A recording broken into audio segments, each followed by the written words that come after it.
Hello again, everybody, and welcome to another exciting episode of the Jim Cornette Experience. We're going to record it this time by Cracky. Today on the program, what if they had a wrestling war and nobody tried to win it? The AEW ratings are dropping, WWE is opening a chain of discount wrestler stores, and we're going to make fun of everybody here today.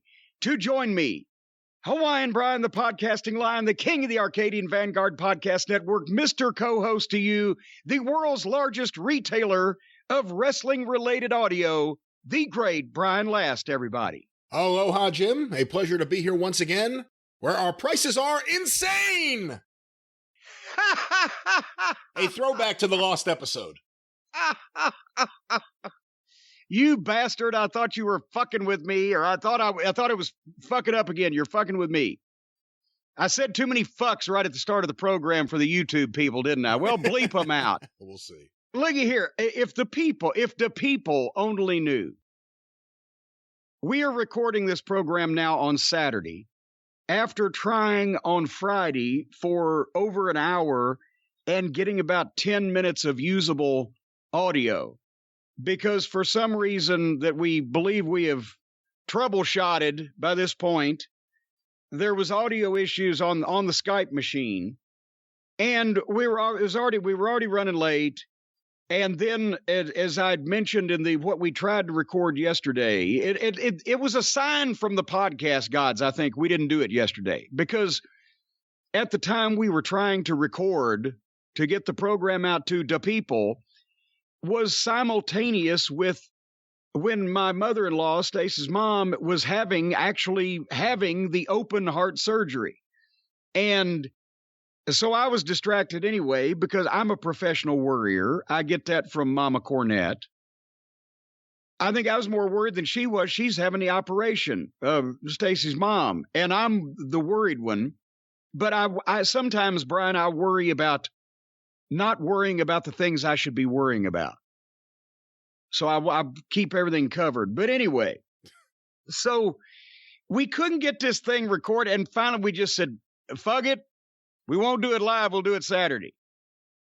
And so far, we're going to cross our fingers that all this works out. This may be the lost episode. They'll put it in a time capsule and somebody will hear it in 50 or 100 years or whatever. You people are going to miss Speak to me just so I know you're there. Everyone's going to miss the 10 minutes we did about Crazy Eddie on the lost episode. You know, and I don't even remember how we got into that, and Crazy Eddie may unfortunately not make the cut today. But anyway, but the positive thing is that I can now report to the people that the heart surgery went excellently, and the doctor said that she came through everything with flying colors.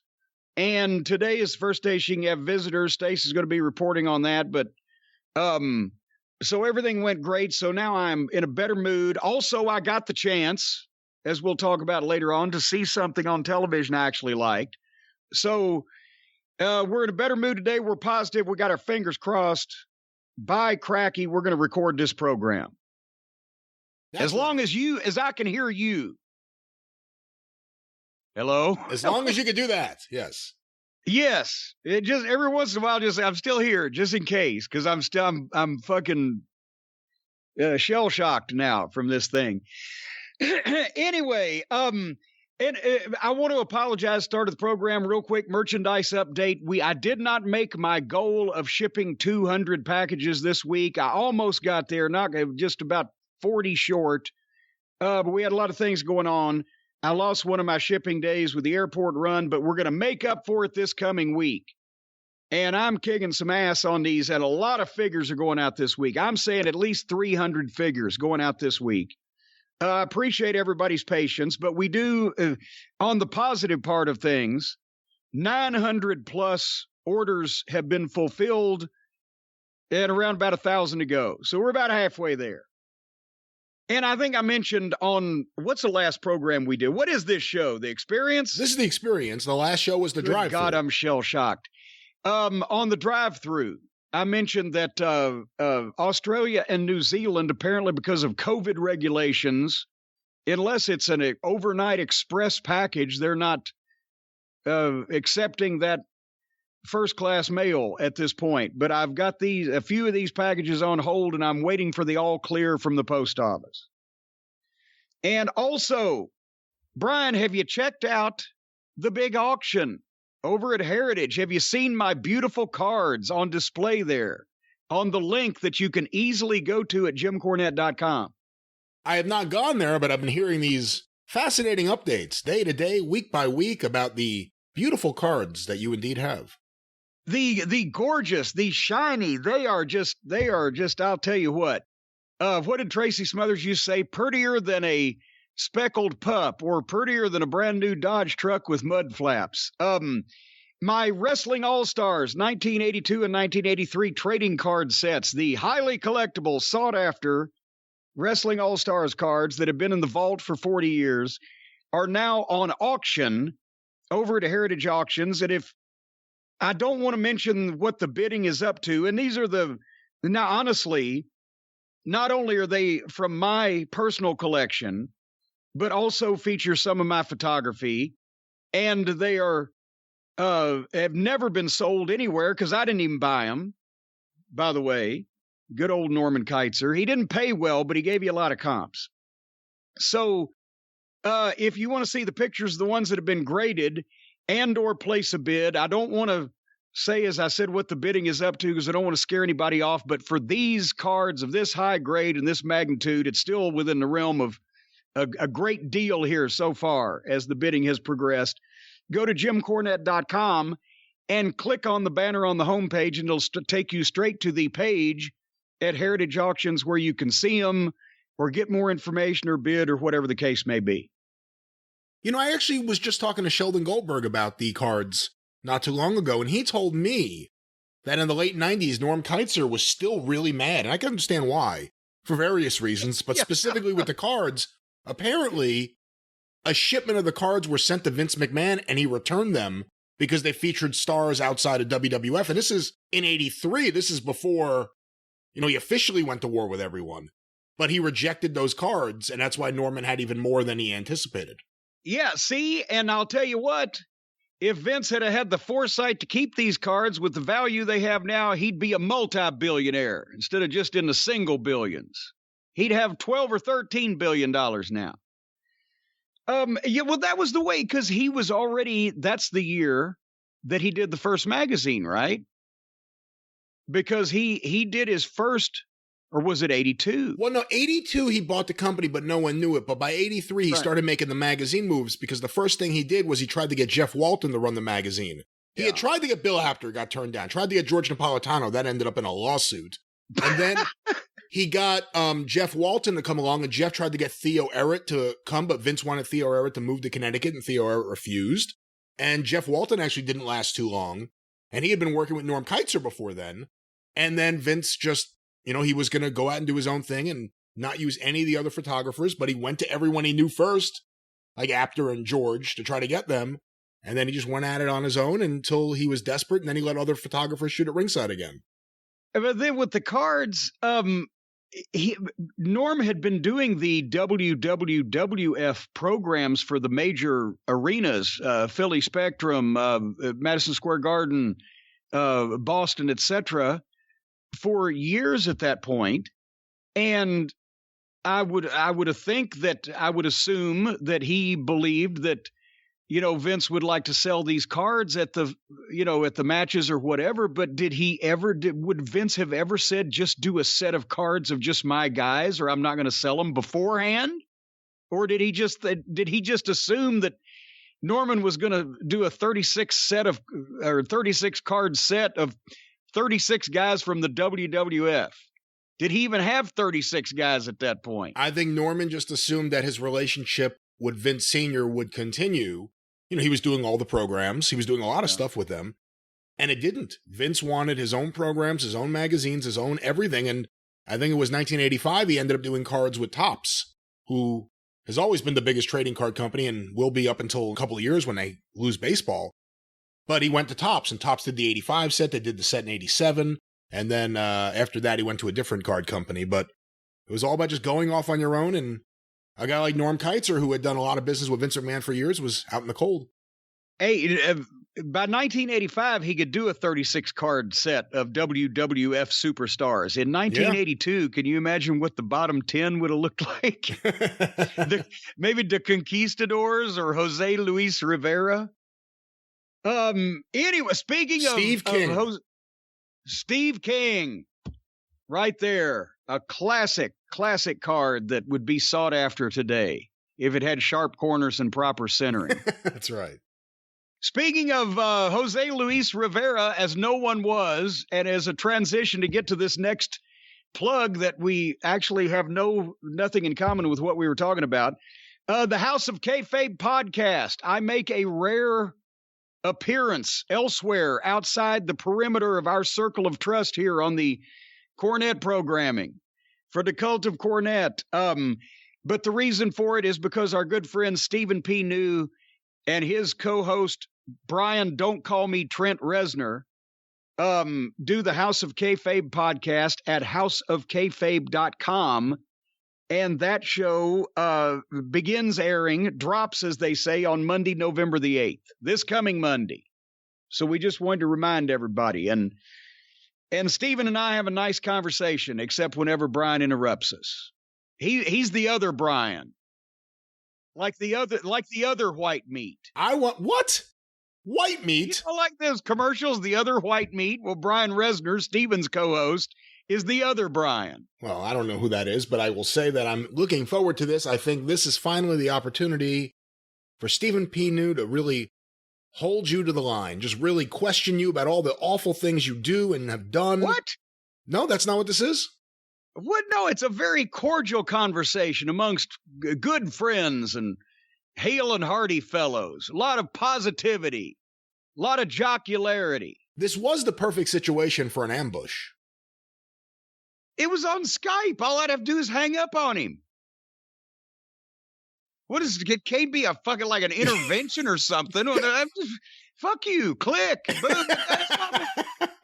These people, he fucking said this about me on the internet. Fucking click. Boom. Internet's gone. Have you ever been to an intervention?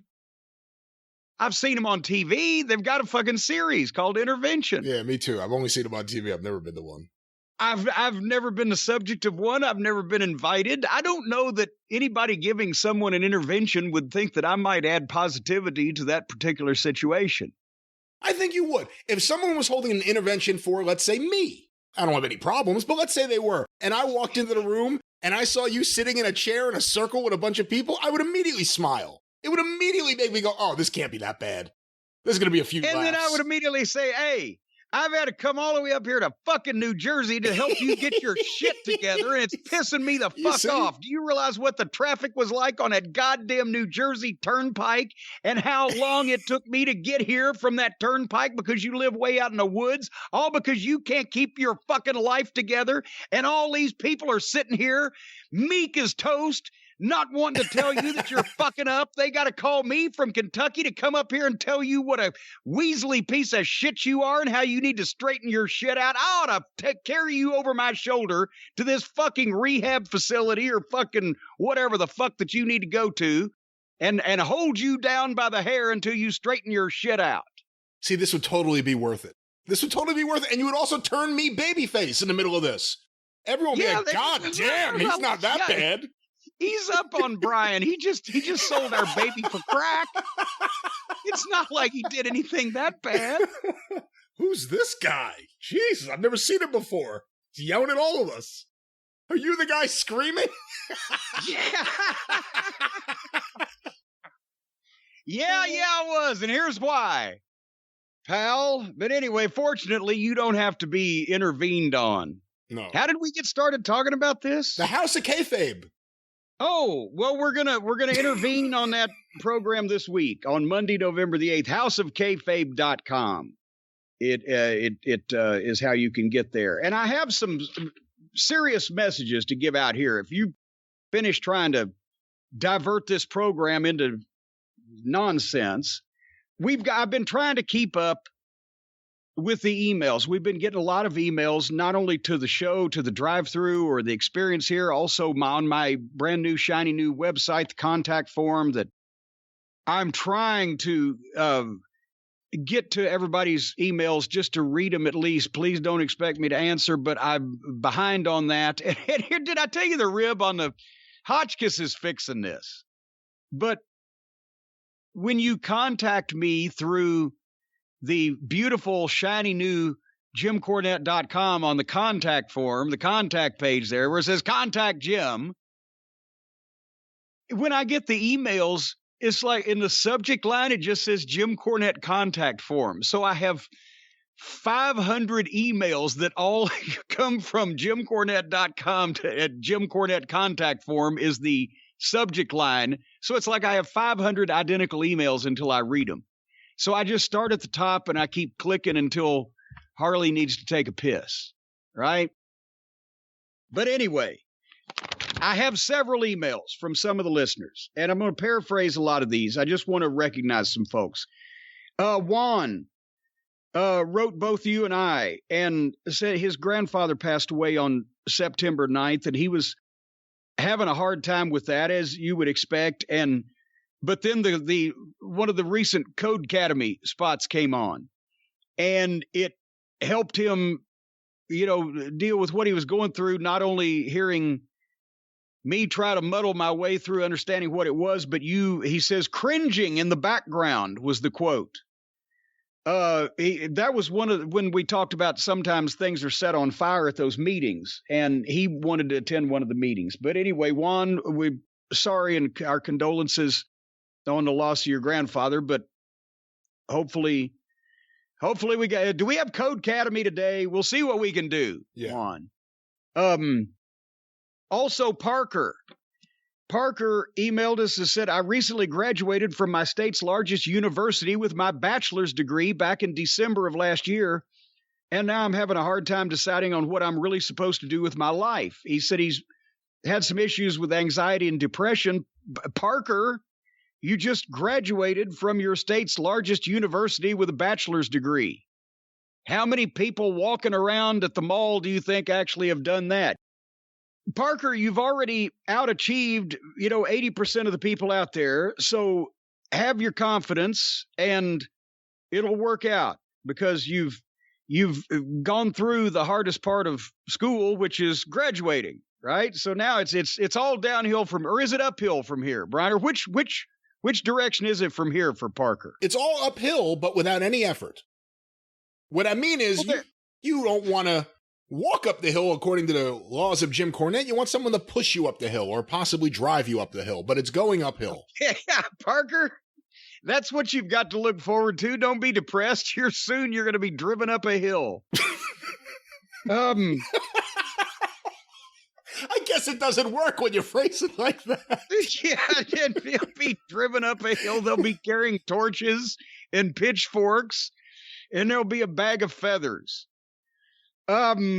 Zach from Utica, unfortunately lost his best friend from high school, recently. He was only 36 years old. It was complications from diabetes. And again, Zach's been listening to some of the shows and got cheered up, but also his friend wasn't much of a wrestling fan, but would just laugh at some of our stories, laugh with us or at us or in some respect. So, Zach, we just wanted to let you know we got your email and our condolences there. Joe from North Carolina. And talk about some shit. Listen to this. In January, I was diagnosed with cancer and told I needed a liver transplant. I'm not a heavy drinker, so I didn't even get to enjoy wrecking my old liver before this happened. It was due to a rare autoimmune disease called PSC, and he writes it out and says, good luck pronouncing it. I'm not going to try.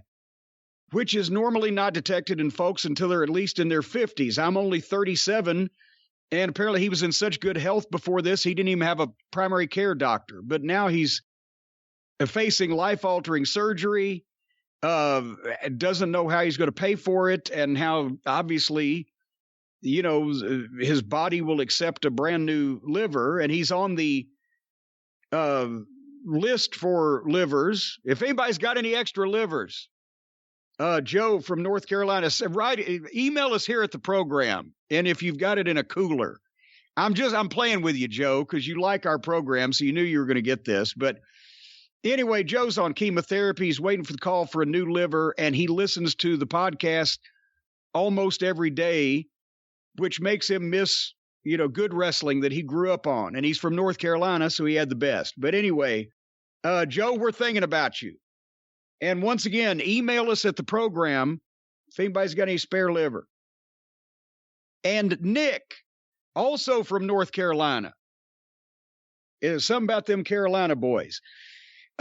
He's saying some nice things about us and, verbally filleting us, as they say. And then he says, my wife, while she doesn't pay attention to the podcast or your former work on screen, she enjoys the fuck out of your political rants and agrees with every word.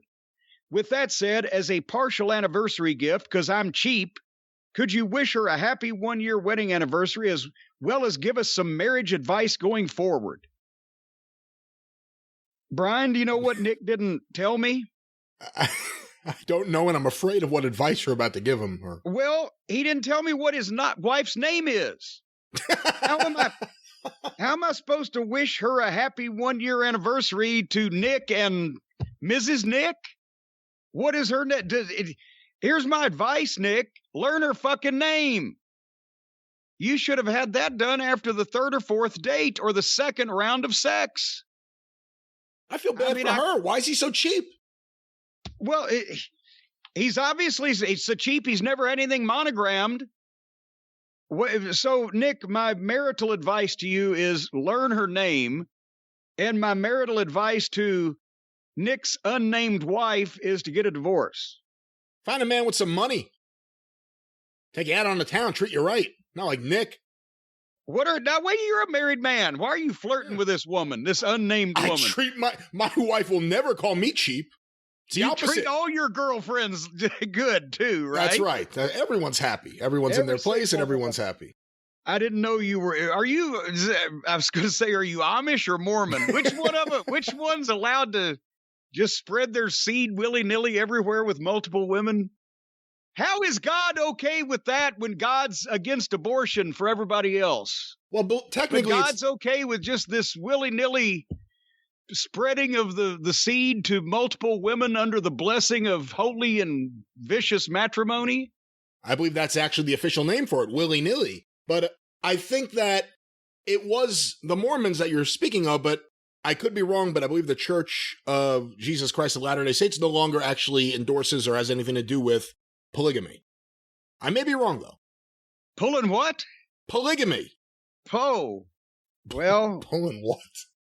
I don't know what they're pulling, but apparently there's more than 2 hands to pull it when you got that going on. Anyway, those people just must be nuts, Brian. They must just be nuts. Well, those are our favorite kind of people, of course. Well, no, those are not our favorite kind of people, but those are our favorite kind of nuts, the nuts you get from our fine friends at nuts.com. And folks, you can get ahead of the holiday gifting season this year with customizable trays and a wide assortment of gifting options. Because now the folks at nuts.com that you've been ordering from since we've been talking about them with all the candies and dried fruits and snacks and pantry items and baking mixes and pasta and nuts. Now they're not giving, actually you have to pay for this shit, folks, but they're selling beautiful gift baskets for the holidays. And if you haven't tried nuts.com, now is your chance to check them out and get 10% off the delicious, nutritious, healthy nuts, dried fruit, flowers, grains, and other things delivered straight to your door. 4,000 products to choose from. You'll go nuts at nuts.com. Of course, the white chocolate toffee cashews are all mine, and you can't have them. But you can have multiple orders of the raw, organic, roasted, salted, and candied nuts, even chocolate dipped, and it's delivered fresher than the supermarket. And we've talked again about the beautiful gift baskets so you can get your mother-in-law off your back, or your mouthy neighbor that screams at you from across the fence every time you pop up out of your house for a second. You can't get away from them. Give them a basket of nuts. And once those nuts go in their mouth and they're sucking on your nuts, you'll be satisfied. Right, Brian? I don't know if I would phrase it that way, but nuts.com has delicious and nutritious options for everyone, from chocolates to dried fruits to, of course, the chocolate-covered gummy bears, my favorite. There you go. So get them chocolate bears. But regardless of what you do or who you like or don't like, if you give them nuts for Christmas, just say, here, nuts to you. They'll have a smile on their face and you can get rid of them. Folks, if you go to nuts.com, new nuts.com customers get 10% off their first order when you text experience to 64,000. Again, text the word experience. I shall spell it for you now. EXPERIENCE to 64,000, 10% off your first order from nuts.com. Send your mother-in-law a package and stick your nuts in her mouth for Christmas this year. What? Jesus Terms apply. Christ. Available What? at nuts.com/terms. You can't end on that note. Mother-in-law optional.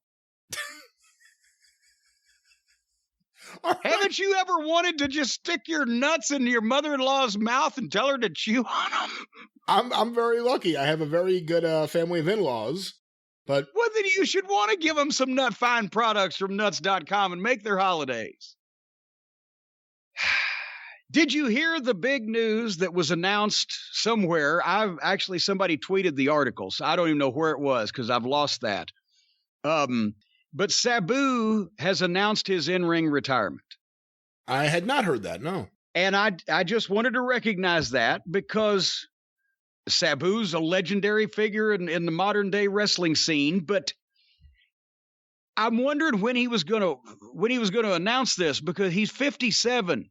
He's 3 years younger than me, and I've never done split-legged, triple jump, barbed wire rope moonsaults, and he's had a lot more damage on his body than I have. So I would think that he was moonsaulting through tables, remember, before they were cutting down tables, before they would do anything to ease it up. Yes. He was just taking real tables that weren't gimmicked, and time after time until they broke, flinging himself through them. It was brutal. And the first time that I saw it, because I've got to admit, when you first saw Sabu and before injuries, and he was doing, and it was stuff that was, more outrageous than anybody else was doing in terms of the athleticism and the flipping and the flying and the, crashing. And, but the one thing he was just breaking the table without anybody being on it.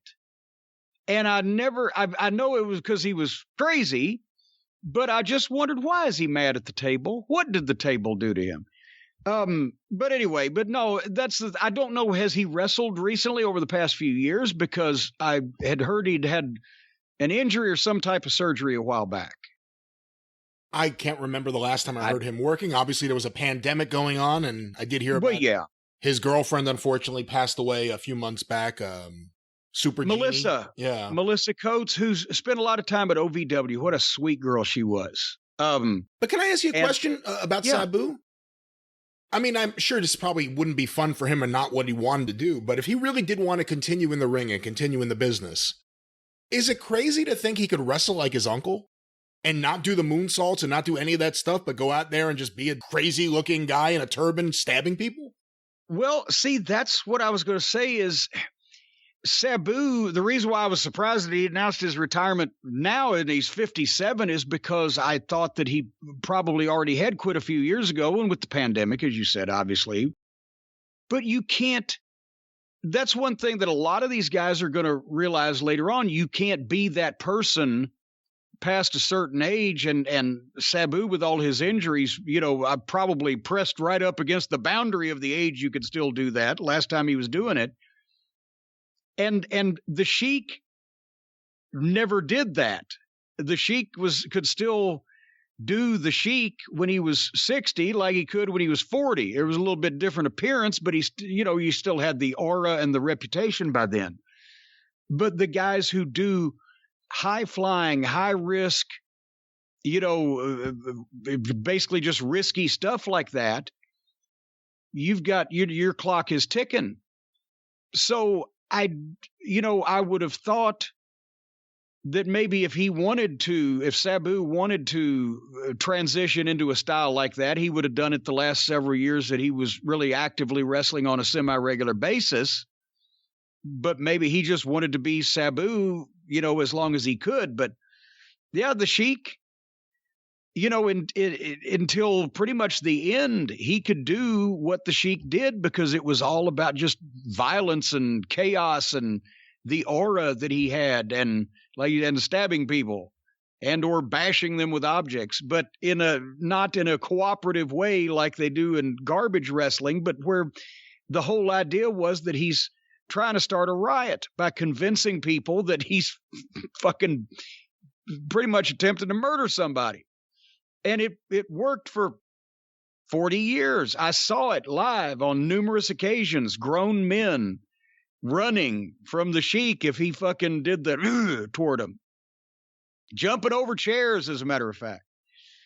But so anyway, I think that's, I wish Sabu the best, but that's what, is going to be the future for a lot of guys whose only concern, and I'm not saying this was Sabu, but I'm saying with the guys today going way farther than he ever did, if their only concern is perfecting their high flying, then they better have a transition strategy ready because you can't be a high flyer in your 50s. But if you have a personality and a reputation and you've established a style or something that you can continue to do, you can be there as long as you want to be.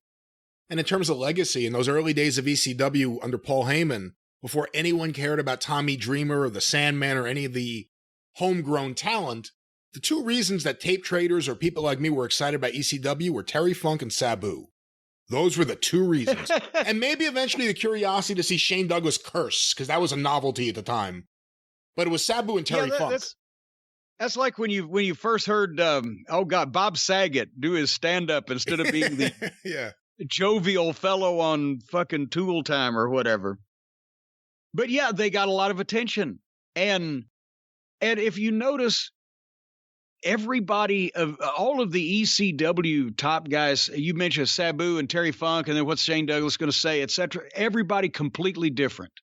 It's another thing Paul had on the ball is that he didn't have a bunch of guys that looked or acted or spoke or dressed similarly to each other, unless they were obviously together in a fucking group. And you could tell who everybody was, and everybody was doing their different thing. Anyway, speaking of everyone looking and acting and talking and dressing exactly the same, we're not going to review NXT this week because it wasn't worth it. Gee, Manelli Shelley. I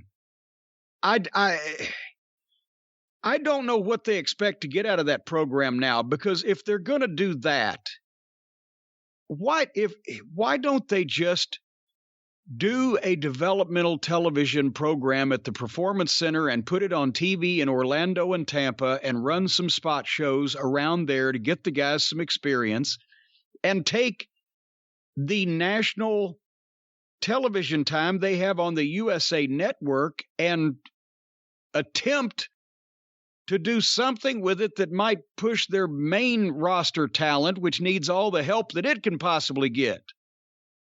I mean, is this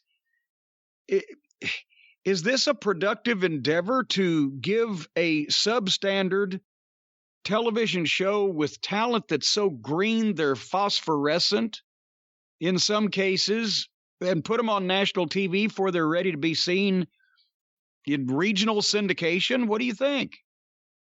I know the positives and the negatives. I mean, the positives are, of course, the money that you're getting from the USA Network to air the show, but the negatives, which are short-term and long-term, like you said, you're exposing a lot of people that shouldn't be exposed to a wide audience, to a national television audience right now. Yeah. Not like these people won't be ready. Some of them will be ready in a little bit of time, some of them in a few years, but to put that show the way it is on TV right now, for every Braun Breaker, there is just tons of other people you don't give a shit about because they're not ready. And I don't understand, again, other than the USA Network money, that's a really counterproductive television show at this point. Well, but no, I'm not saying give up the money. I'm saying If they went to the USA Network and said, hey, we're going to change the program on Tuesday nights. Instead of giving you Grayson Waller, we're going to give you fucking Drew McIntyre or anything. You think they're going to say, oh, God, no.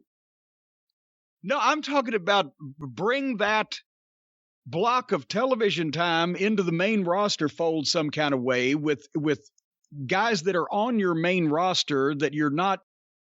Is there anybody on the main roster that they're not utilizing to the fullest? Well, I'm sure there is, but something.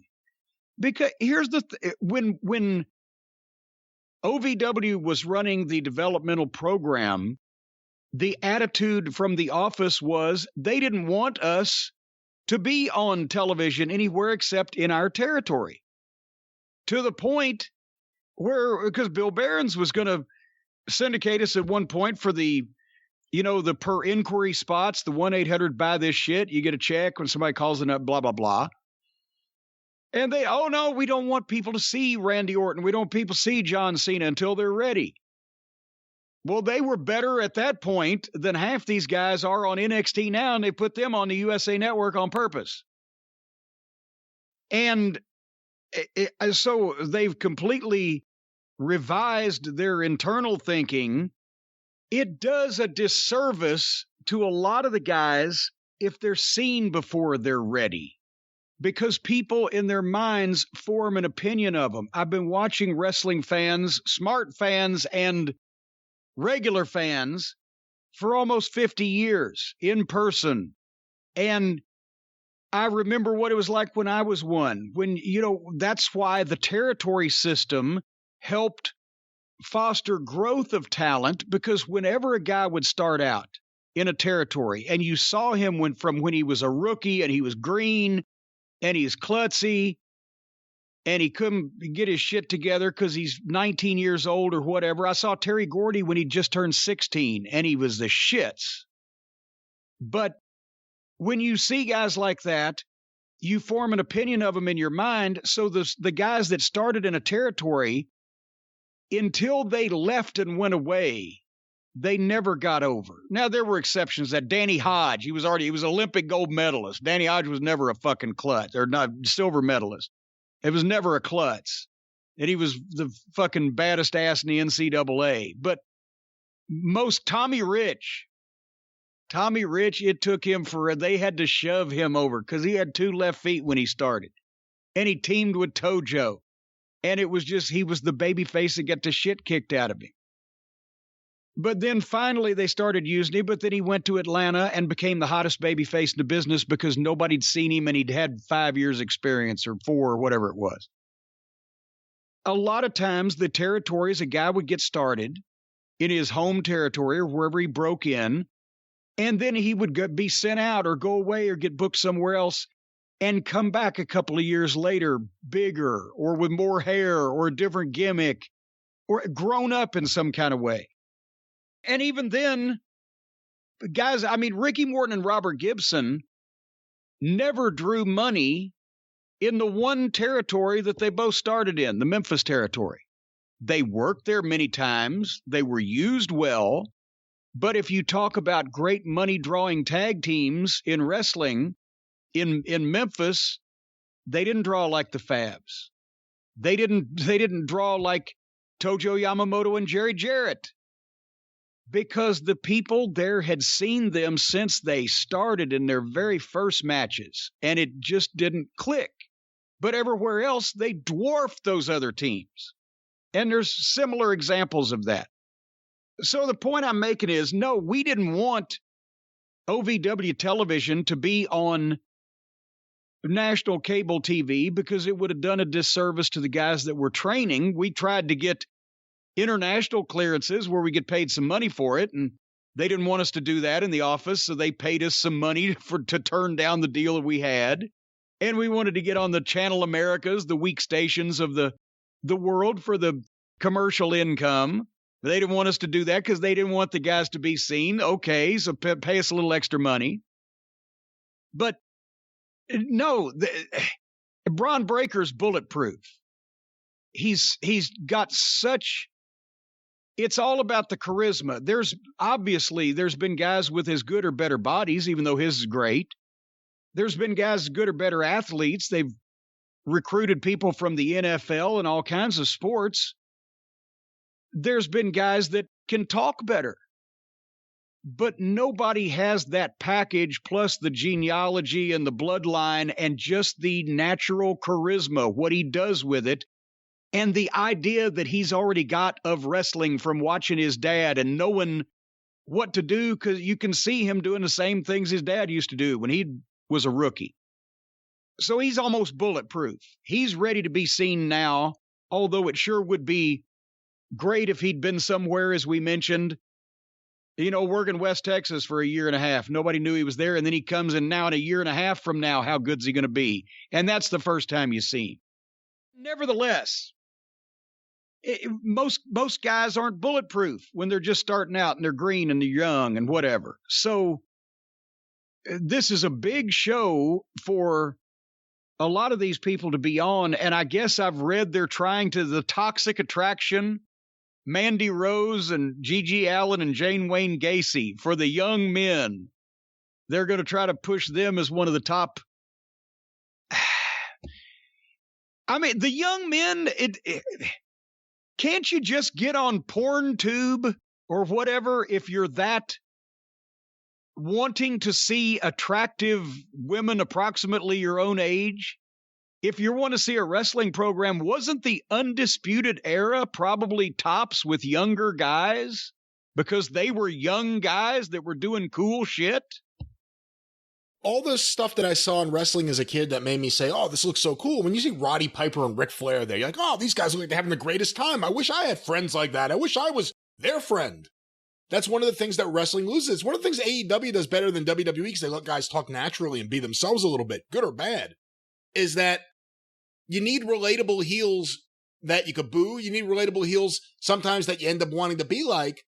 You need things that young men find appealing and cool, and just a bunch of people like Vince McMahon and Kevin Dunn and people who are just trying to appease whatever thoughts they have, who are saying, yeah, we need more young girls. We need more, scantily clad women. I don't know. I don't think it's going to change the numbers of that show at all. I think it may go the opposite way. Well, and here's, again, there's a track record of female talents getting over as, pinup stars, as they used to say in the old days. But whether it was Missy Hyatt in the 80s, everybody went apeshit over Missy. But she was figured into main events where she was in the corner with the guys, and she was a personality all on her own. She was in the corner with guys, figured into the main events, and she was more of an individual. There weren't 20 girls on the roster. So she was special. She stood out, and she was figured into main event angles. And then later on, and obviously Sable and Sunny, because they stood apart from the rest of the roster, and they were unique in their own way and pushed for their own unique reasons. But you know what else too? I mean, you look at Missy. Missy was a really effective promo. She was good in every role they gave her as a manager or valet. I think once they tried to make her a commentator without a Southern accent, they kind of lost the plot of what Missy Hyatt was. But Missy and Sunny, or Tammy, have a lot of similarities in that they were both big wrestling fans before they got involved, and they had instincts. If you were going to send either one of them to ringside for a show you were booking, you always worry because you worry, but you didn't have to worry as much as sending someone else out there. They had instincts. They kind of knew what to look for and when to do something, when not to do it. I don't know how many of the women today in NXT or being brought into the WWE system grew up as fans and understand what worked and what didn't. Some of them are fans. I mean, Carmella, I just saw a thing with her. Her dad was a wrestler, so obviously there's some kind of background there. But how many of them truly get what works and what doesn't the way a Missy or a Tammy did? Well, and I mean, you could expand that because now it's been so long since they could see by example, the proper things to do and not do and what works and what doesn't, that the guys don't really grow up with that knowledge anymore either. But you're right. Yes. The most of the women that get into the business these days were not lifelong fans like Tammy, like Missy, and Sable wasn't, and that's why she couldn't do anything except stand there. But not just talking about the women's talent, etc., the whole idea of the developmental program here again. When you're thinking that just because you have 3 hot girls, you're going to draw young guys to watch it, again, I'm even with it enough and not stuck in the past enough to know that these are not the days of the 1950s when for the raincoat crowd, they could go see the scantily clad women wrestlers in the one-piece bathing suits get all sweaty with each other. You can turn on the internet or even your goddamn cable and see all you want to see of pretty women doing things you might want to see them do. So then it comes down to, does the male wrestling fan want to see the girls wrestle? And some they do and some they don't. And I think they're giving a little bit too much of it. But I don't believe that just having an attractive tag team on the program is going to suddenly make a bunch of younger guys watch the show if they weren't watching it to begin with. And I think the Undisputed Era probably did. Because how does it work? That's my thought on that. Because how does it work? Hey, man. Hey, Jim, have you been watching NXT lately? No. Oh, you gotta. Adam Cole's not there anymore. They got women. They got the hottest women. They just got hot women. They can't wrestle or anything, but they got hot women. And I mean, no more of the boring Keith Lees or Karrion Crosses or Adam Cole. Kyle O'Reilly will be gone soon. But they got the hottest women and so many lights. It is better lit. I will say that about the program. It's much better. It's easier to see. Unfortunately, it's not even any easier on the eye. Speaking of Kyle O'Reilly, apparently now his contract is going to be up at the end of the year or the first of next year. Is this what I'm hearing and seeing and reading? I just heard about this yesterday, actually. So this is the first I'm really talking to anyone about this, or I just heard about it. It appears his contract is up. Whether they want to keep him or not, I don't know if it matters. I'm pretty sure I know where he's going to end up. Well, we're going to talk about the releases later on. The folks whose employment was pulled away from them for whatever reason, but I'm trying to get a grip on this. They let Adam Cole go. They let Bobby Fish go. Kyle O'Reilly's contract is up soon. Where is Roddy? Where's Roddy in the contract status? Has anybody heard where Roderick Strong's contract is? I expect to see any day now some tweet from some wrestling journalist saying that Roddy Strong's contract is up next week. Every time I've seen him, have I mentioned this? He looks years older since he's in that Diamond Mine group without his guys. He looks years older. He's got the look on his face like it's a hostage video, or he ought to have numbers across his chest. I hope that his contract is up somewhere in the very near future. And can you imagine that then? I will watch the Elite if I get to see the Elite versus the Undisputed Era, so we get Adam Cole out of that band of nutcases and back with his boys. But again, is Vince convinced that the only way to combat AEW is to give them every hardcore wrestling fan's wet dream match all at the same time? I don't know if Vince puts that much thought into any of this. I don't know if Vince puts much thought into too much nowadays.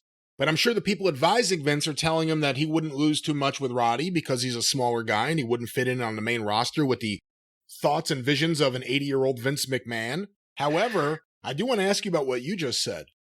Bobby Fish is already there. Of course, longtime tag team partners with Kyle O'Reilly, Red Dragon before NXT, part of the Undisputed Era in NXT. We don't know what's up with Roddy Strong. Adam Cole's there, and it's some kind of weird relationship with him and the Super Elite or the Elite. Do you think that's where they go, the Elite versus the Undisputed Era? Well, I mean, I think you almost have to, but you would also have Fish and O'Reilly versus FTR. Holy jumping Jehoshaphat. Yeah, that'd be great. Fish and O'Reilly as a tag team were excellent and on another level from most teams these days. So not just a dream match with FTR, but they could actually, again, be guys that these other teams could learn from if they got in the ring with them.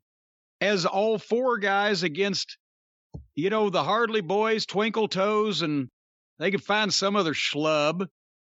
Era versus Elite, that would be interesting. You've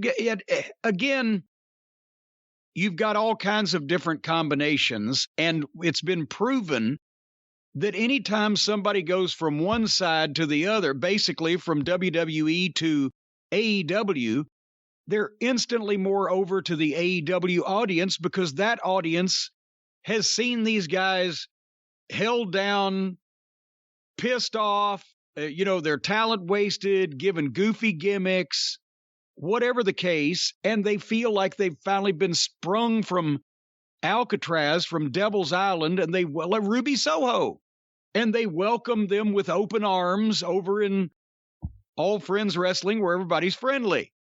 But in this case, it would be talented guys that do deserve to be on top, that at least they would be able to welcome. And again, anybody that leaves and comes to AEW is going to be more over than they were just because the people are going to be so happy and relieved for them that they've been sprung. But also, if you've got guys like that were the Undisputed Era was the main event group for NXT for what? A couple of years? Yeah, give or take. Okay, they've got history and credibility with people. And you've got a story you could have a story about which way is Adam Cole going to go now? Friends on every corner. It's All Friends Wrestling. And then boom. And now you've got a chance. Well, see, I don't know now. I was going to say you could either make the Elite baby faces or heels depending on how they wanted to go with it. But I think the people would cheer the fuck out of the Undisputed Era. So the other guys have to be heels, except do they want anybody to get more over than them? The Hardley Boys certainly don't, or elsewise they wouldn't have put FTR in the Federal Witness Protection Program for that year. So, it just remains to be seen as to whether the vice presidents want more guys coming in that are more talented and can potentially be more over than they are. See, this is going to be interesting also because they ran the roost for quite a while, but now it's already started with Punk and Danielson, but guys are coming in that are not only better talents, but also more over. And the VPs ain't used to that shit. So when you had OVW, eventually you had problems with WWE and they paid you money and you got to kind of leave on your own terms. Jody Hamilton had all sorts of problems down in Georgia with WWE. Not that he was running the greatest shop with him and Bill DeMott, but eventually he was upset with the way WWE pulled out. Steve Kern, I don't know if he's upset at all, but it was Steve Kern, and then, of course, it all went under Triple H with NXT. And we saw the guys that he championed, the guys that he pushed to the top. Who do you think is the most upset about the relationship with developmental? You, Bill DeMott, or Triple H right now? Looking at what happened to your developmental that you ran, could anyone be more upset than Triple H? I don't see how, honestly. Because he had it's been like, what, 5 years, a 5-year run where he decided, okay, we're going to be the counter programming to Ring of Honor, because Ring of Honor, athletic wrestling, younger guys, the whole 9 yards. That was what had pretty much taken over for after Impact had imploded. And so they said, well, NXT will be our Ring of Honor. And they got all the Ring of Honor guys to stock it. And that became the thing. And unfortunately, like we said when we talked about it, when they announced the change being made, I think Triple H went too far trying to be the darling indie promotion with just signing multiple guys that Vince's head would explode if he ever saw them. Gargano. I don't know how he must have a long-term no-cut contract. He should have concentrated a little bit more on a variety of guys and find some Odyssey Joneses for Vince and things. And maybe that would have helped him out. But he did do the most pro wrestling promotion Triple H did for that period of time, and now that's gone. And it's bad 90s WWF with splashes of color. The other problem that comes to mind talking about all this, and we've talked about it the last few weeks, but we really need a third well-funded promotion, because WWE, with everything Triple H tried to do in America and in England, did a lot to wipe out the indies, but then Tony Khan kind of finished them off. And I don't even mean that to be like a harsh, like, goddamn Tony Khan, but he needed talent too, and he signed everybody. So now he's got all these people under contract. WWE has some people, and they've released a whole bunch of other people. And again, Impact's a joke. All these other companies are a joke. We need a real third company that's well funded, because there's too many guys now out of work. And there's too many guys ready for TV that are out of work. AEW has too many guys on their roster that can't even get on TV. Well, and I was about to say there's going to be more guys available when the inevitable happens. I don't know whether it was 2-year contracts or 3-year contracts or a mixture of the two that Tony signed when he started his venture, but those have to be coming up. Probably some of them already have quietly come up. But those have to be coming up, have come up, or will be coming up. And he's insane if he keeps all the people that he signed contracts with to start out with 2 years later, when he's picked up all this obviously more major and important talent. That's not being cruel. That's just running a business. Okay, if you're goddamn, MGM or Universal or whatever giant movie studio you care to name, and you've got more stars than there are in the heavens, then the more you get, you always had to let some go. It happens in movies. It have record companies periodically do their cleaning out of, hey, these guys ain't selling. We got the Stones and Zeppelin and the Beatles now. We don't need, the fucking Strawberry Alarm Clock. Go, be free. And a lot of the times those artists do nothing, and sometimes those artists go to another label. When I was at Sony, was right after my boss at the time, what an idiot, he had cut Alicia Keys and 50 Cent because he didn't see much in them. And of course, Clive Davis got Alicia Keys and turned her into a superstar, and 50 Cent became the biggest rapper for a few years there. But that was a great example of two people, young artists, under contract. No one at the label knew what to do with them. They thought there was nothing to be done with them. They cut them. They got other deals, and they became superstars.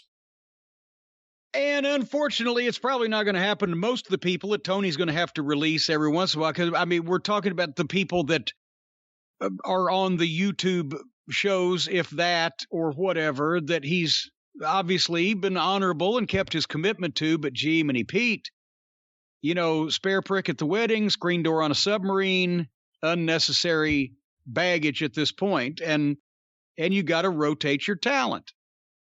Anyway, we'll see what happens, but the more Vince giveth, the more Tony will taketh from him. And I'm gobsmacked at, and we'll talk about some of the other releases here in a minute.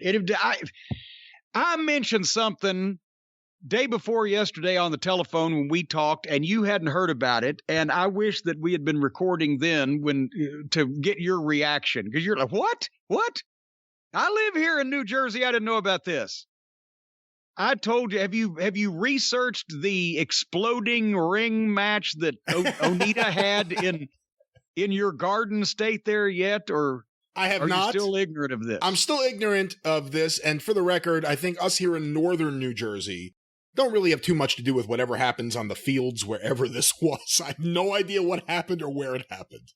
Okay, Jen, just for the majority of people listening now that don't know what the fuck happened, one of the garbage wrestling promotions paid Atsushi Onita, star of the FMW episode of Dark Side of the Ring, the Onita, I knew him as Mr. Onita, to come over to the United States, to New Jersey, and have an exploding ring match in a field in New Jersey somewhere with one of the garbage deathmatch wrestlers that apparently came out of retirement for this honor, because they'd been supposed to have it at some point before. They did have it. Remember a couple of years ago Brian, the last time somebody was stupid enough to pay Onita to come over here and have one of these fucking fiascos, it turned into a 6-man. Onita made it turn into a 6-man and changed the booking or whatever, and they didn't get to have the single match that they had.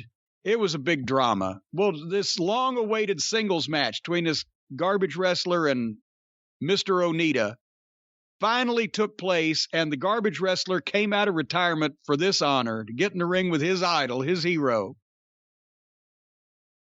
And among the things that was done to this fellow, and you're never going to believe this in a million years, Brian, I know you will accuse me of lying. This is completely preposterous, what I'm about to say, but I saw a picture of the garbage wrestler, and you'll never believe it. He's fat and bald. Well, that appears to be kind of the look for a lot of the guys who do the, trying to think of a word other than garbage wrestling. The garbage wrestling, Yes, I know. I was being facetious.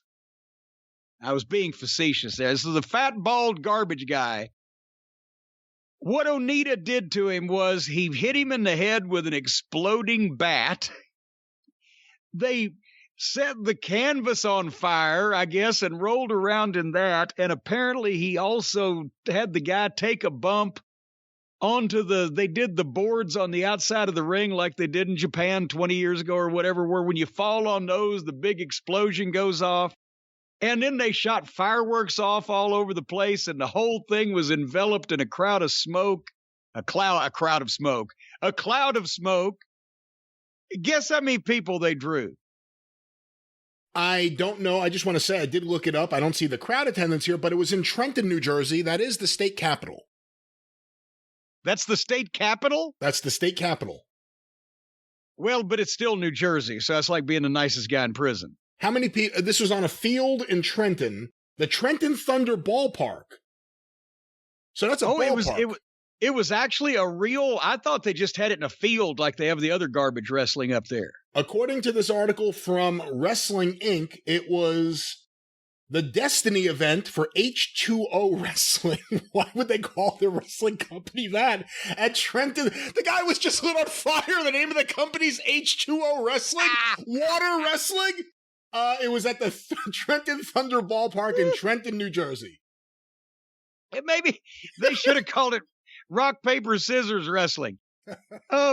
They drew 300 people for this exhibition, and apparently the fat, bald garbage guy was so thrilled that he got to have all this done to him by his idol, Onita, that it wasn't until at least 5 or 10 minutes after the match was over with that he realized that he was in tremendous pain and had to be transported immediately to the hospital to the burn ward, where he is still there and has been there for at least a week. He went for 300 people at a fucking ball field in Trenton. And what do you think this guy, the hospital, right? They've got people who's been in house fires. They've got people been in car wrecks, come to the burn ward, right? They've got children and have had horrible accidents, whatever the case. And here comes this stupid fucking fat guy. And they said, how did you get these burns over such a large percentage of your body, kind sir? And he says, well, me and my friends got together and raised enough money to pay this 62-year-old Japanese guy who used to be a wrestler and then he was a politician, but now he just fucking blows shit up at a fruit and vegetable market to fly over here and blow me the fuck up. That's how it happened. What do you think that hospital said? I don't know. I always wonder what doctors and nurses and hospitals say when some of these wrestlers come in with some of these bizarre injuries, like, my artery was severed by a fluorescent light tube. I don't know what they say. Yeah, I mean, I say there should come a point, especially during a pandemic, where hospitals are allowed to turn patients away from the emergency room on the basis of, you stupid fuck, this is your own fault and you should have known. The Mama Cornette rule. Well, Jimmy, you should have known. Should have known what was going to happen. My cousin Larry started taking karate lessons, Taekwondo, back in the early 70s when all the karate movies started coming out. And he actually got a black belt. And then he got a pair of nunchucks, real nunchucks. And he brings them home one day, and my mother says, Larry, you're going to split your head open with those. It wasn't a week. And he got to where he could do them pretty good, but it wasn't a week later, and he wasn't even doing them. He went to fucking take them out of his little sports car he had to show a friend of his brand new set of nunchucks. And as he pulled it, it got stuck in between the seats, and he jerked it, and the chain it popped right under the door and hit him right in the head and laid his head open. And there he's fucking leaning, he's juiced like fucking Tommy Rich in the Omni, right? And he goes to the screen door of the kitchen and he knocks on the door. He's calling for my mom because he don't want to come in and bleed all over the floor, right? But he needs a towel. And she comes around the corner and looks at him drenched in blood and broke out laughing, just blew snot laughing at him. Ha ha, Larry, I told you. You should have known better. Then she got him a towel. Is that the same cousin that you said, was it that he farted on you, then you puked on him? No, that was Richard. Oh, okay. Yeah, no, Larry's farts were not that bad. It was something to do with a different digestive tract. I don't know. But anyway, but yeah, some of these hospitals ought to be able to say, well, we need to turn you away because we've got a pandemic going on. We got people that need assistance, and you just did this to yourself for no good reason on purpose. And you should have known. So here's a Band-Aid and some mercurochrome. Go figure it out. Anyway, I'll tell you, and the thing is, Brian, these days, with the advances in modern technology and the way that things have been developed and invented, you can take care of a lot of your medical needs right in your own home. Right in my own home you're talking about? Right. Well, anybody's own it. Your own home, my own home, anybody's own home, unless you're living in a home that's someone else's, and then it's not your own home. But even then, you could do medical care to yourself in someone else's home. I don't understand. Clean up after. What do you mean? What can I do?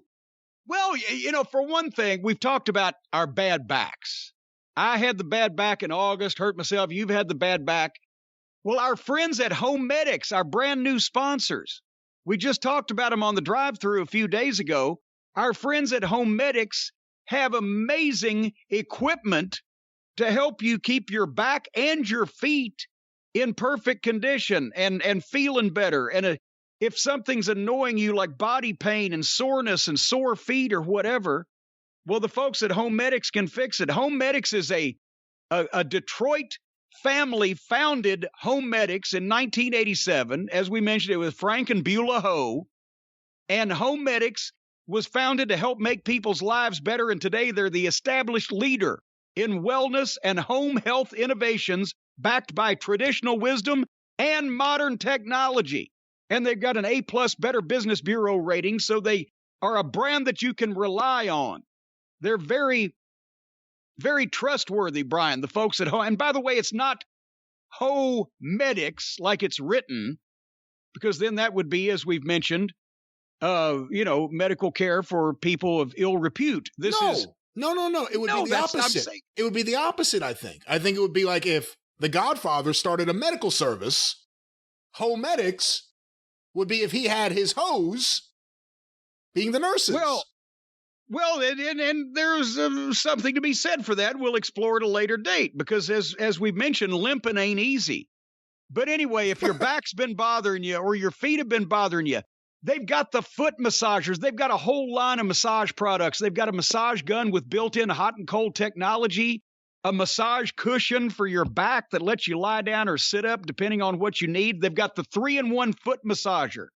It's like a spaceship-looking thing with holes that you stick your feet in, and it kneads your feet and massages your feet and squeezes your feet, and you can heat your feet and vibrate your feet, and sometimes it won't let your feet go until you say the aforementioned approved safe word that you've registered with the folks at Home Medics when you get this equipment.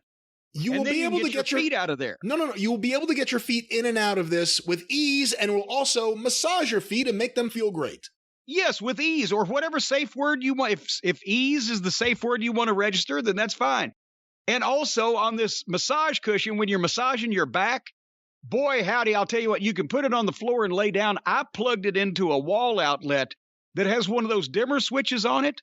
So I was able to turn this thing up to the point where it vibrated me. I lost 6 fillings out of my teeth and brought some of the nails up out of the floorboards. This thing has some power, boy. It is a safe vibration. It's a safe vibration. Something like, well, if you ever saw the movie Earthquake that had sense around it in the theaters where you were just, oh my God, but just watch it. If you've got anything hanging on the walls, folks, try to take pictures off the walls and put the china away before you plug this thing in. But your back has never felt better. It addresses pain points from head to toe, all these different massagers that they've got at Homedics. And all you need to do is go to Homedics, and I'm going to spell this, HOMEDICS, homedics.com. Whether you're dealing with chronic pain or just looking to help your muscles recover from a workout, there's good news for you, because if you go to homedics.com/JCE and use the promo code JCE, you're going to receive a free portable phone sanitizer when you buy $100 or more in massage products, and that's a $60 value that they're just willy-nilly just throwing your way. Homedics.com/JCE. Use the promo code JCE for your free portable phone sanitizer. Now, again, I asked the question I asked the other day. Is this a free item that is portable and sanitizes phones, or it's a free item that's a sanitizer for portable phones? In other words, is the sanitizer portable, or does the phone need to be portable? Or can you just put both of them anywhere you want them? I don't have any answers to these questions, but they are indeed questions. Yes, there are questions, and questions without answers just bring up more questions. So, folks, once again, the massagers, they're so powerful, they'll loosen the muscles in your legs and lower back. They'll disconnect several of them, so you won't have to worry about them anymore. Your legs will be safe with this product. Yes, you'll never need them again. You won't even need to use them. Oh, Christ. It'll make you feel so good. Boy, I'll tell you what, as far as vibrating goes, this will beat the Diddlator Mach 3 any day of the week. Anyway, folks, homedics.com/JCE, promo code JCE. Tell Frank and Beulah Ho that we sent you. Well, Jim, we just briefly spoke about WWE contracts and rumors going around. And of course, this past week, there have been a lot of stories and there's been a lot of news about wrestlers that have just been released. Well, and also, unbeknownst to the fans listening, we just took a piss break. And during the piss break, I solved their problem with the NXT television program. Would you like to hear that first? You solved the NXT problem during the piss break? Yes. I come up with it. I'm going to give it to them for free. Okay. Right now, you've got NXT on Tuesday nights, 2 hours on the USA Network, with a bunch of green guys that nobody knows and probably ain't going to get over because they're too green and they can't do a good television program in the WWE anymore anyway, so why not try this?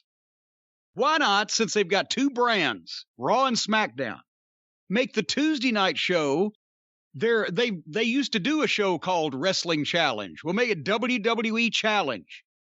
And every week, Raw and SmackDown sends 6 wrestlers or teams, combination of thereof, and they have 6 challenge matches, inter-promotional matches, Raw versus SmackDown. Well, as a matter of fact, make it an odd number so somebody wins. So 5 or 7. And then whoever wins the majority of the matches gets to keep the challenge cup until the following week or some shit. And then they can do those matches and promos about those matches and expose their main roster talent against other guys and fuel the interspecies rivalry between Raw and SmackDown. I like it. A lot better than NXT. A lot better than Raw and SmackDown, actually. Well, I think about it. I was about nailing your balls to a step stool would be better than... But anyway, so now all of the wrestlers that they just fired that they could use for this great idea, but they don't have them anymore, who are those people? Let's talk about this. And again, these wrestlers are from WWE's main roster, as well as NXT, as well as some guys we just really haven't seen. But from the main WWE roster, Keith Bearcat Lee, his fiancée Mia Yim, Nia Jax, Karrion Kross, Eva Marie, Lince Dorado, Grand Metalik, Harry Smith, and to me, most surprising, B-Fab were released. And from NXT, Scarlett, the former manager, or I guess once again the manager of Karrion Kross, Ember Moon, Frankie Monet, who you had put over recently on the show, Jessie Kamea, Katrina Cortez, Jeet Rama, Oni Lorcan, there's a name I know, Trey Baxter, and Zeta Ramir. I'm not sure who that is either. They have been let go as well. Well, you about covered it, so let's move on. All right, let's take these not one at a time, because there were several people, obviously, that we have not even seen on television. Zamir Zanpanzer? Harry Smith. We haven't seen Harry Smith ever. Well, no, I've seen Harry Smith on other programming, just not in the WWE. Yeah. But I'm talking about people that never even made television from NXT or that nobody is aware of. But of the recognized names, let's start with Harry Smith. What the fuck is they've got something with this poor kid. Well, he's not a kid now. He's a 30-something-year-old adult. But have they not had him under contract multiple times and basically every time hidden him as much as possible from view? He was under contract, I remember, way back, and then they debuted him on TV as D.H. Smith. Not exactly a catchy name, considering if you could use Davey Boy Smith Jr. or Harry Smith. D.H. Smith didn't really work. It sounded like a bookstore in the United Kingdom. And he was a young guy, and for all that I know about him, and, I'm not fluent on his entire career, he went to Japan, learned how to do stuff over there. He got into training to shoot wrestle, I guess will be for lack of a better term. Yeah. He's a legit guy. He's got size. He's got a look. He's got a name that you would think would mean something, especially in the UK. And like you said, they've had him under contract several times, or at least twice that I could think of, and done nothing with him. It makes no sense. I mean, I worked with him in MLW, and as a promo, is he Mick Foley or CM Punk or anybody's idea of the greatest promo in the world? No. But my God, all the things that you just mentioned, he's big, he's in shape, he knows how to shoot, he knows how to work, he's got the bloodline, he's got the star quality, and as probably the biggest shortcoming that I can think of in his game is that he wasn't a great promo, and think of that encompasses about 3/4 or more of the rest of the roster they've got, and they didn't even put him on television or do something with him. I don't get it. I watched him work. He can do amazing shit for a guy that size, and at the same time, he can take it to the mat and get legitimate. And once again, if nothing else, that he's the son of one of their biggest stars from the 80s and 90s and has all those tools, that just shocked me. Because I can see if you put him out there for 6 months and bleh. But no, I don't even think they were bringing him to the shows. I had only heard about him working dark matches. They must have been real dark, because I couldn't see him. Another name on this list, one of the more interesting ones, because we've been talking about him for months and months since he went to the main roster, Keith Lee, the Bearcat. Again, the unexplained absence was explained by Keith Lee as complications from COVID, so that put some into speculation that, well, what's he done to piss Vince off? They took him off TV. They won't put him back on. They wouldn't let him tell why until finally he did tell why. But the whole thing has been bizarre again, going back for the last year. When we first started watching NXT, we said, okay, this guy is great. He can move. He's an athlete. He's got a look. I thought, honestly, his promos were very Fraser Crane-like for his visual appearance, and he was, he needed to find that get mad gear, Hulk smash, lose his temper, whatever. He needed to take that emotion over the top, at some points. He didn't have to be a crazy maniac all the time. But otherwise than that, he's fucking huge. He can perform. He can speak. And people were taken to him. So then they bring him up after was the tennis skirt after the COVID break? No, that was before. That was when they first brought him up. The first time anyone had seen him on Raw, he was in that tennis skirt. Yeah. Oh, my God. Before the COVID break, they bring him to the main roster and put him in a tennis skirt. Then the COVID break actually was probably a good thing because people forgot about the tennis skirt. But then he's changing clothes, he's changing music, and he changed his name. And then they release him. They had what they needed to expose in NXT with Keith Lee. Just say, hey, get you a fucking temper and lose control every once in a while when you get pissed off, and otherwise you're doing great.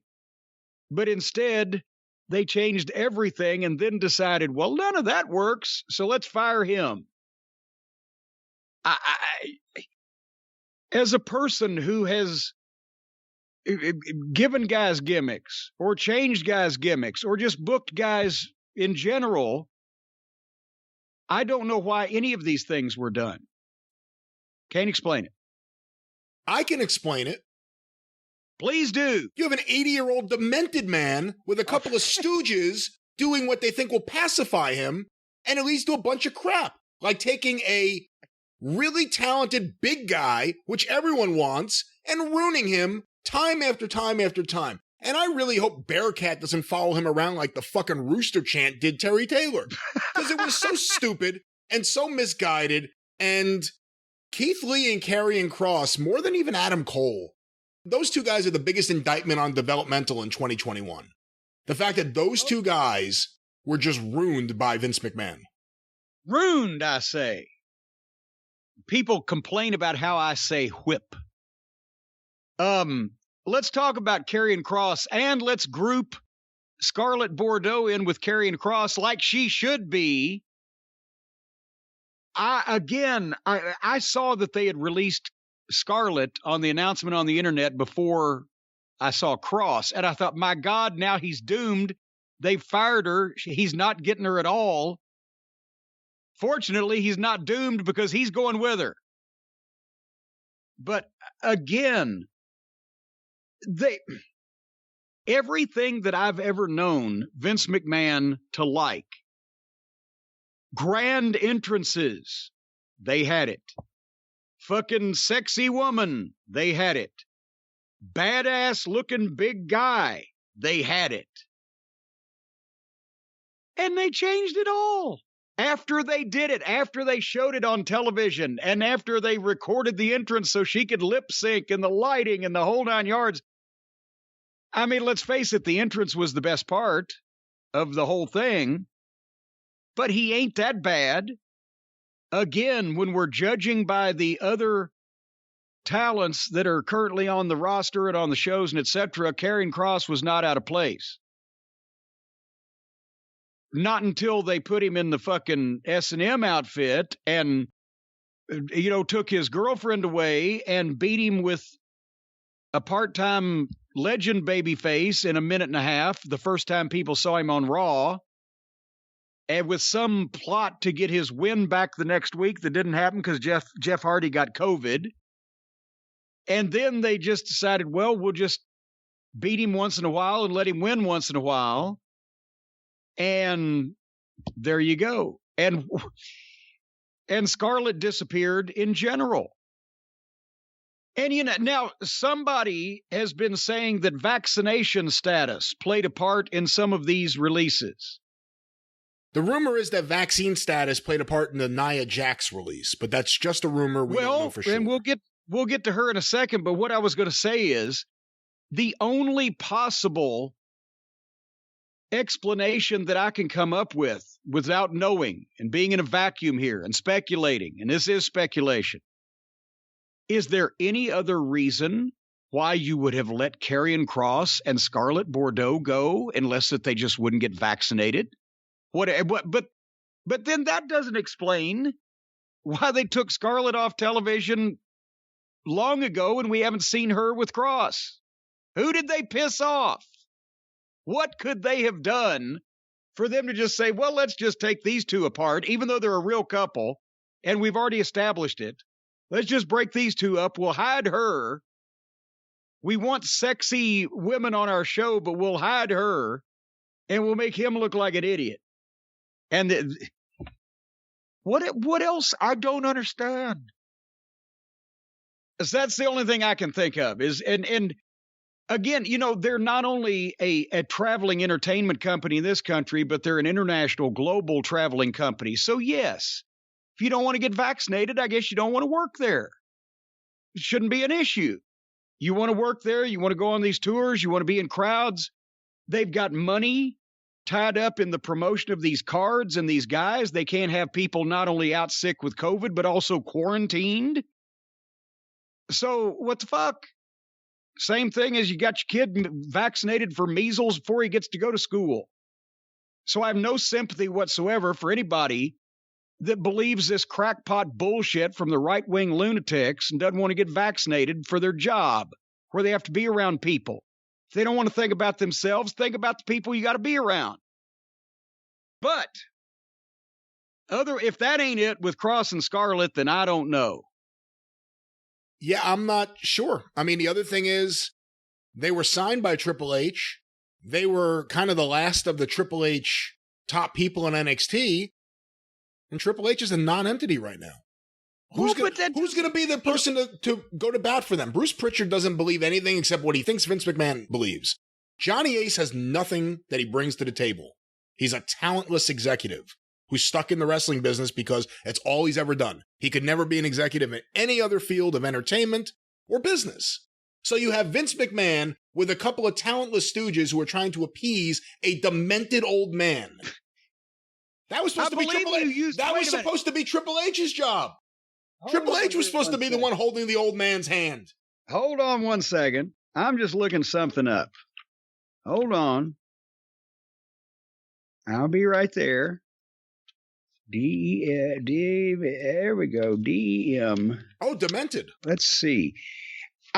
This is the dictionary of synonyms and antonyms because you've used demented 3 times already. So I'm going to suggest to you mad, insane, crazy, maniacal, irrational, lunatic, deranged, or frenzied.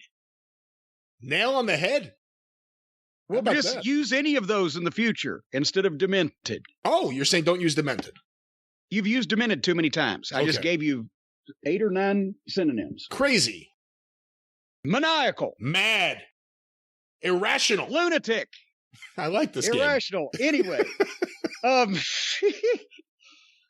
So, yes, we've established, but again, even if Triple H is on the outs at the family Christmas party, that doesn't mean that you fire everybody that he hired. And why would these people need someone to go to bat for them when they've already been on the television program? You could see what you've got there.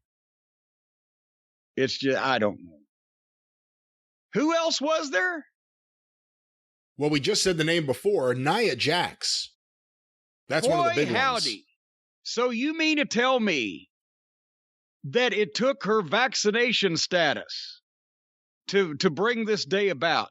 She was the one a while back on the internet that said that she only trusted God with the safety of her body. Well, apparently she was also trusting God with the safety of all of her opponents' bodies all this time, because she wasn't being too careful with them. But, are we supposed to look a gift horse in the mouth? She's gone. I'm not going to quibble about the reasons. But one would think that for just complete lack of performance all this time, that didn't account for anything, but won't get vaccinated, you're done. I can't see her working the indies. But if she did, she would need a new name. Do you think she goes by the Big Hole? No, just My Hole. My Hole. My Hole. All right. Ladies and gentlemen, My Hole will be taking on Actually, I don't see her working independence. That's the question with someone like her, who was a family hire because of her relations to The Rock and has only been in the WWE system that I know of. If she worked indies, I don't know anything about that. I can't see where she goes. I can't see anyone else bringing her in. Can you? Well, I mean, somebody will always book anybody, but I'm just questioning the amount of tickets that she would sell on any independent show that would make it worth the investment. I don't know, but the other question would be if any of these people are being fired for their refusal to get vaccinated, and we don't know for sure, that's just a rumor. Is there anyone who's actually a main eventer or in the upper card who's refusing to get vaccinated that's not being punished? I would like to say I would imagine not, because I would hope that most everybody's vaccinated and not there's not a lot of people nuts on top of the card, but that would be interesting to find out. Possibly some of our stooges out there.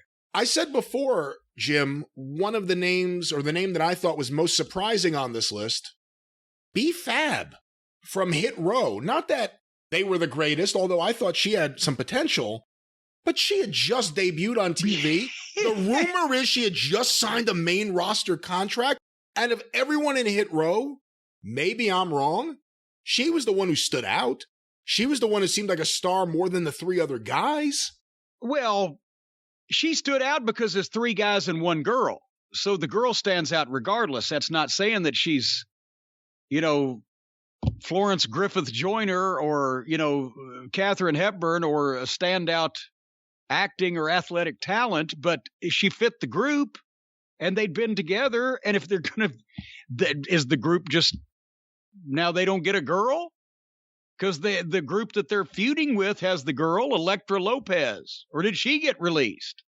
We didn't hear her name. I don't know what her real name would be. Yeah, I'm not sure. Katrina Cortez was released. That was the woman who wore a mask but had a regular name, right? Ah, there you go. Okay. So no wonder. Well, there was no secret about her identity. So they had it. But anyway, B-Fab, yes. She apparently will not be Fab anymore. That surprises me too, because they just... Couldn't they at least have done a loser leave town match between the two factions and had the one girl beat the other girl? They've already started it. We haven't even really talked about the idea, if it's true, that she just signed a main roster contract within the last week, and then this happened. What does that tell you? Because do you remember any instances like that where someone got signed within a month to a brand new contract to be on the main roster and all of a sudden they're cut? No, fuck them. In the 90s, we couldn't get rid of people. Not only did Vince never want to cut anybody unless it was absolutely necessary or there was some big fucking hoo-ha, you couldn't get rid of anybody. And now they can't keep anybody. I remember they actually called, remember when they changed Fatu to the Sultan? Yeah. Okay, and I think he'd been the Sultan for a while. And then they'd done something else. He'd gone through 2 or 3 gimmicks. He'd been there for a few years. And Vince one day says, well, we've got to cut Fatu. So they called Fatu to the office. They didn't do it on the phone back in those days in a lot of cases. They actually called him in. They brought him up to the office. Vince was going to talk to him personally. Because back then, when there was 40 guys on the roster, it was easier to get the special treatment, right? But the point is, Afa comes with Fatu, and so did Rosie and Jamal. Remember them? I think a 2-minute warning. Yeah. All 4 of them come in. They have the meeting with Vince, and then I see them leave because I'm in my office, and I went in, talked to Bruce Pritchard about something. I said, well, did Vince tell Fatu? He said, nope. I said, well, what happened? He said, he not only didn't fire Fatu, he hired the other 3. That's when he hired Rosie and Jamal to be a tag team first, and he hired Afa to come back and do some stuff. Well, I can't remember what. But he put them on contract. And I don't want to malign anyone, but the reason why that they didn't last as a team on that go round was because they did the the medical and drug testing. And one of the individuals apparently flunked the drug test across the board. Everything. They checked every box, right? And so then it was a while before he could come in. But yeah, instead of firing one guy, he gave 3 more guys contracts. Now they're just fucking sending them out in buses. Get out of here. Who else was next? The only big names from NXT that I think you would know, well, you know Ember Moon, but we really haven't watched her stuff. Frankie Monet. Like I said, you recently put her over. There we go. Again. What the fuck? She just got there. And I didn't really like the push because they grouped her. At first it looked like she was going to be on her own. Then they grouped her with the manager and the stooge, but at least, every star needs an entourage. Okay, it made her look special, but they didn't really push her as an individual to be reckoned with. And again, she stands out. She can work. She looks great. She's got size. She's not one of these girls that has to peek over the top rope, or when they get in the ring, they step in over the bottom rope. She's a grown adult woman. She's got attitude. And she's a personality. She's not just going out there and doing moves that she's trained to do. And her husband works there. Well, and her husband works there. But, I wish they'd do a couples package and get them out of there so they could go to OVW, go to AEW. Frankie Monet would be an instant addition to that female roster, I'll tell you that. But I'm astonished. I don't know what they're thinking. And I know that her being with John, they're not anti-vaccine nuts or something like that, right-wing people. So that's just being stupid and not recognizing talent when you've got it. Another name that we have watched, Oney Lorcan. Poor old Oney. I think maybe he just fell victim to being one of the 37 mid-sized bald guys on the fucking roster. Yeah, maybe. You know who I hope they release? Timothy Thatcher. Let's get him in AEW. Where is he? I don't know. Has he been injured? Somebody said maybe he was injured. I don't know, but I hope he's gone soon. Not that I don't want him to succeed in life, but I want him to succeed somewhere else. Yes, it'd be wonderful to be somewhere else. And again, when you give a guy the name Oney, he's probably not going to stand out. It's only memorable because of how bizarre it is.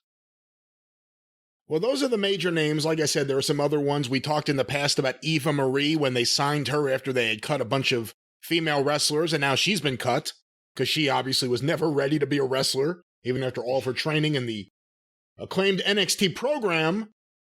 But these are all the cuts, and I'm sure they'll be more. And we didn't mention Mia Yim. Mia Yim, yeah, that's right. She's always been not only a hard worker, but talented in the ring, and she did the Retribution thing, and has some personality and looks different, so naturally let's not have her around either. We want everybody to do and say the same things. But, Lince Dorado and Grand Metalik.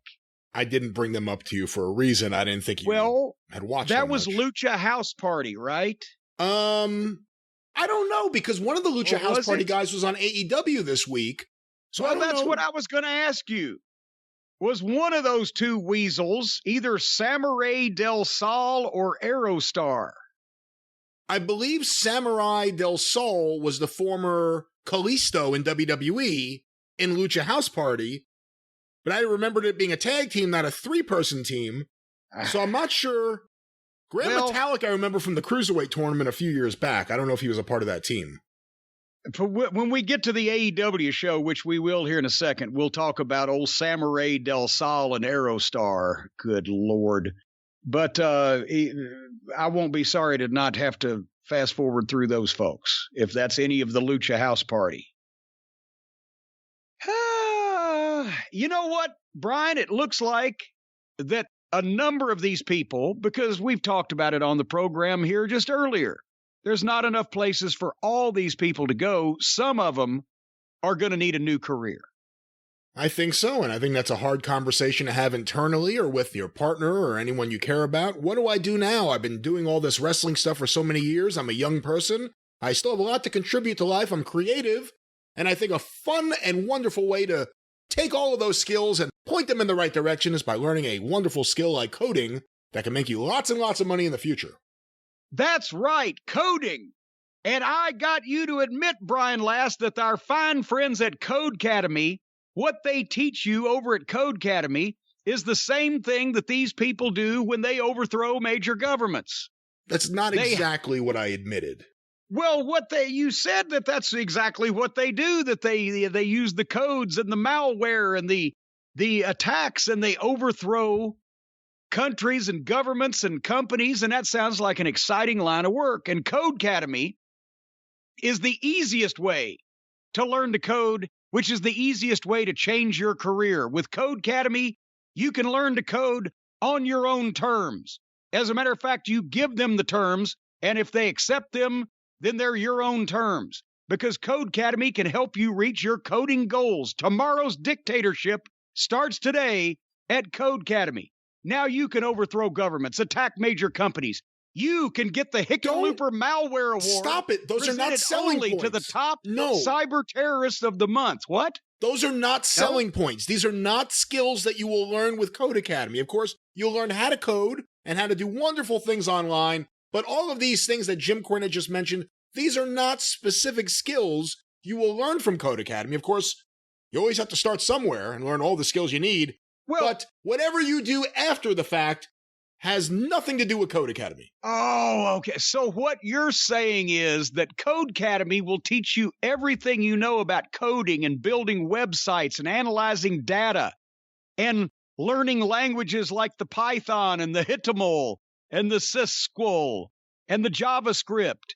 They'll teach you all the things that you need to know, and then what you do with it from there is up to you. Wink, wink, nod, nod. A wink's as good as a nod to a blind man. Candid photography. So now we got it.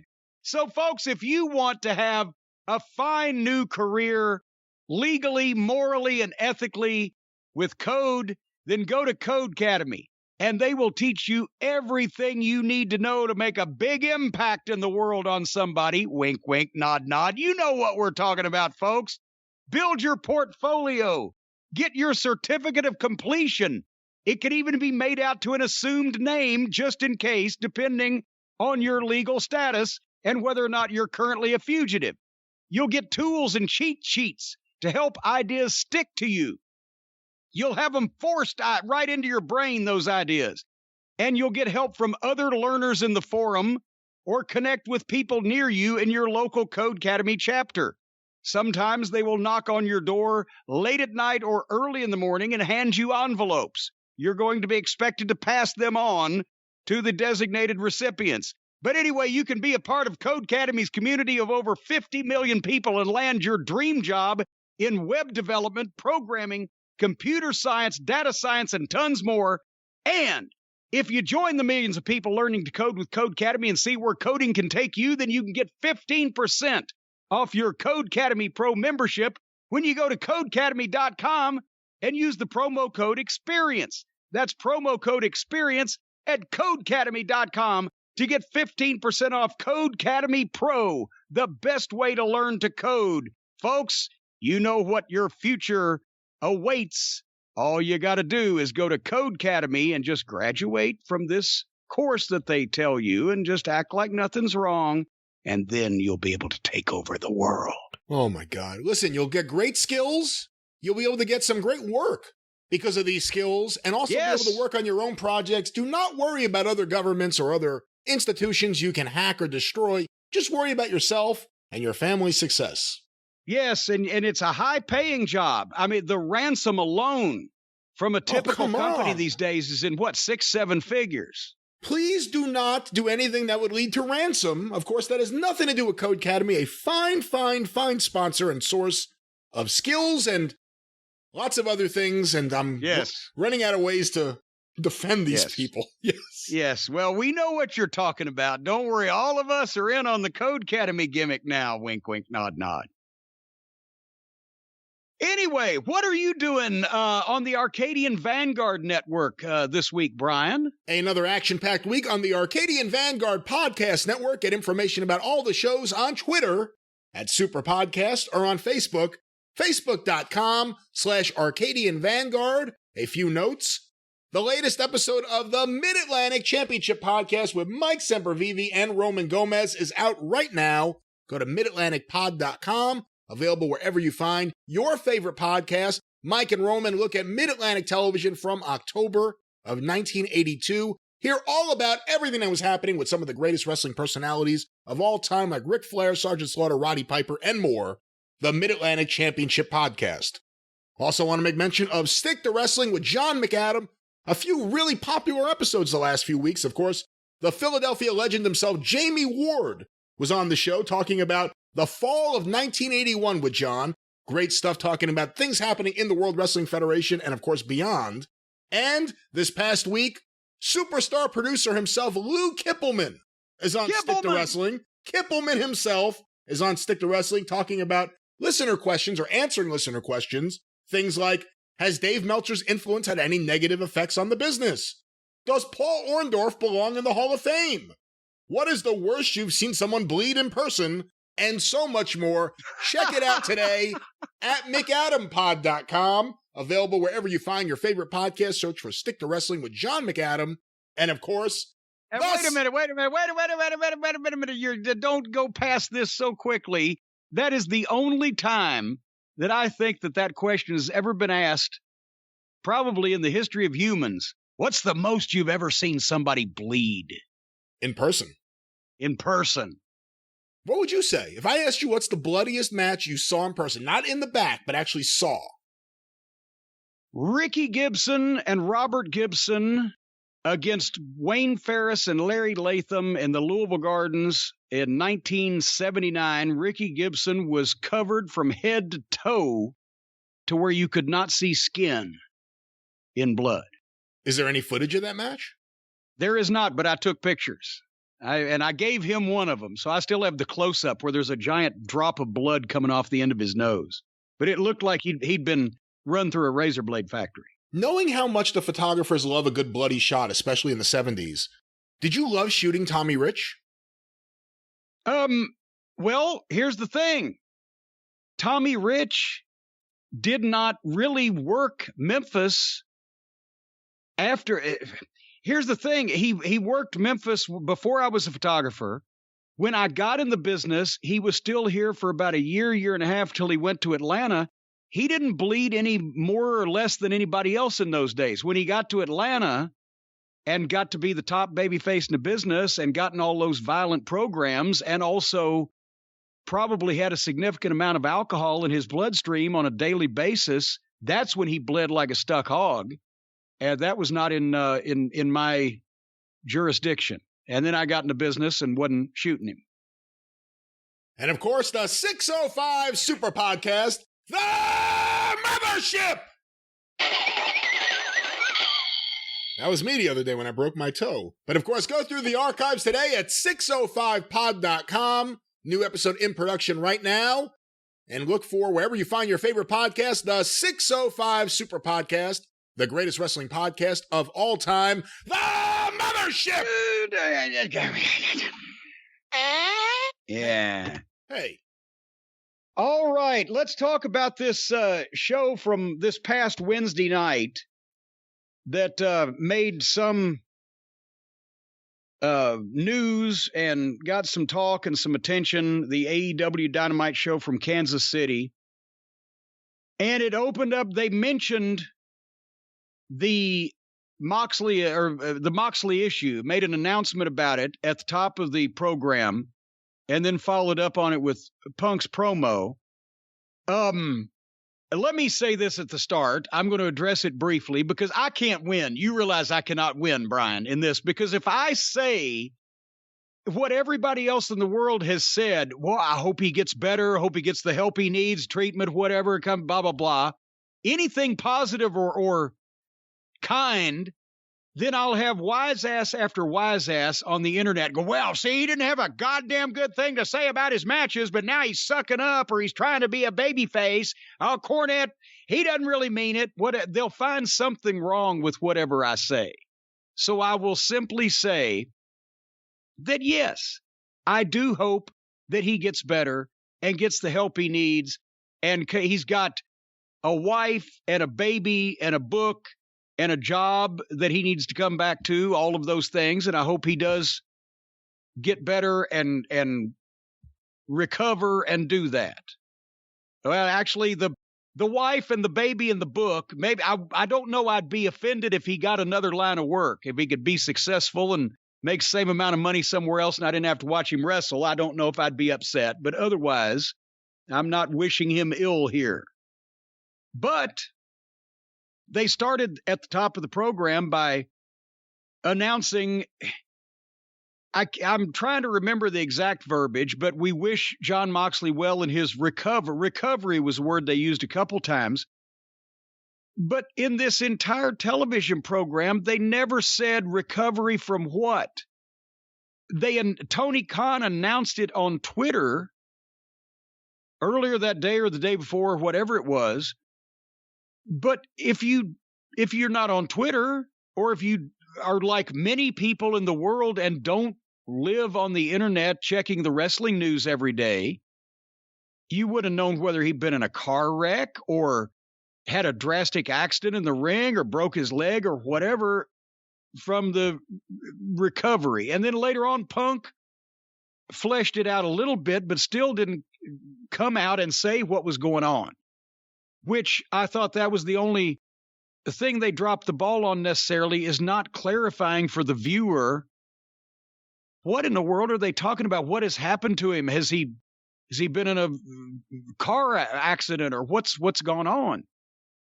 So, I mean, did I miss it? Did you hear anything of that? Or did they just presume and assume that everybody had seen the announcement and already knew? You know, because I tune out the commentary so often, I didn't hear anything on commentary throughout the night, but I missed the first couple of minutes. I saw the Punk thing, obviously. But it's a tricky situation. They didn't say anything I heard overtly saying what Moxley's problems were at this time. But it's one of those things. Do you come out on TV? Do you say that? Do you ignore it? Well, you know, how do you address it once word is out there somewhat due to, you know, either Tony Khan releasing a tweet or just word getting around? Well, word is out there somewhat because Tony Khan specifically said, I, with Jon Moxley's approval, am letting you know that. So once we've reached that place, then would it have been out of place for the announcers to say he has entered an alcohol treatment program? That would have, I mean, again, with what Punk said later on, you know, that would have clarified everything. It's not, they've said the same thing on Twitter, so it's not like, oh, we don't want to say this publicly. They said it in a different public forum, but not on their main television program, at least that I heard. I did not hear any specificity on what the recovery was from or whatever, and that they may not have even realized it. They may have just assumed that, well, everybody knows now, so we're just going to refer to it like everybody knows. But I'm not sure that there weren't some people that just they have some kind of casual audience for this program, because it does fluctuate somewhat, especially if there's a big destination thing like Punk's debut or whatever on the show. They do have somewhat of a casual audience that you would think doesn't live and die by everything like most of their base. So anyway, nevertheless, maybe they thought they covered it and they just assumed that everybody knew from scratch. From scratch, the opening match was Twinkle Toes against Allen Angels. And okay, I thought they're going to bring out, Olivier for the ratings, and this will be quick, and then they'll get into some business or other with his title match. So I thought skipping the match wouldn't take long, because it's not like I'm going to watch or critique or enjoy in any way Twinkle Toes against Allen Angels. But as I'm skipping through, oh my God, it's competitive. Did you watch this match? I did, and remember, there was a big outcry during the pandemic a while back. Alan Angels wrestled Omega on one of those studio shows they did in Atlanta at QT's gym. And it was an extremely competitive match. It led to Alan Angels getting signed, I believe. And a lot of people had a problem with it because it was so competitive. And I must admit, I forgot, not that this is a big thing, but I forgot how small Alan Angels was. So we don't really see him wrestle too often. He's smaller than Omega. Well, I mean, Omega's not a tiny, minute individual. I can knock him for a lot of things, but that's not one of them. But Alan Angels definitely, they announced him at 180. And I think they're taking my advice and boosting some of these weights. But the point is, it was 8:12 p.m. Eastern time before the world's greatest wrestling artist beat a sub 180-pound job guy and got his ass kicked in the process of it. And then got on the microphone as we knew he would, but now because he's done all this goofy shit with his midget, so now he's blown up and it's amplifying his phone sex voice because he has to breathe after every, and he talks like that anyway. So now it's almost like he's going to orgasm. Oh my God. And so he's cutting the promo on Alan Angels, who has disrespected him in whatever fashion. And he asks Michael Knockitoff to give him a chair.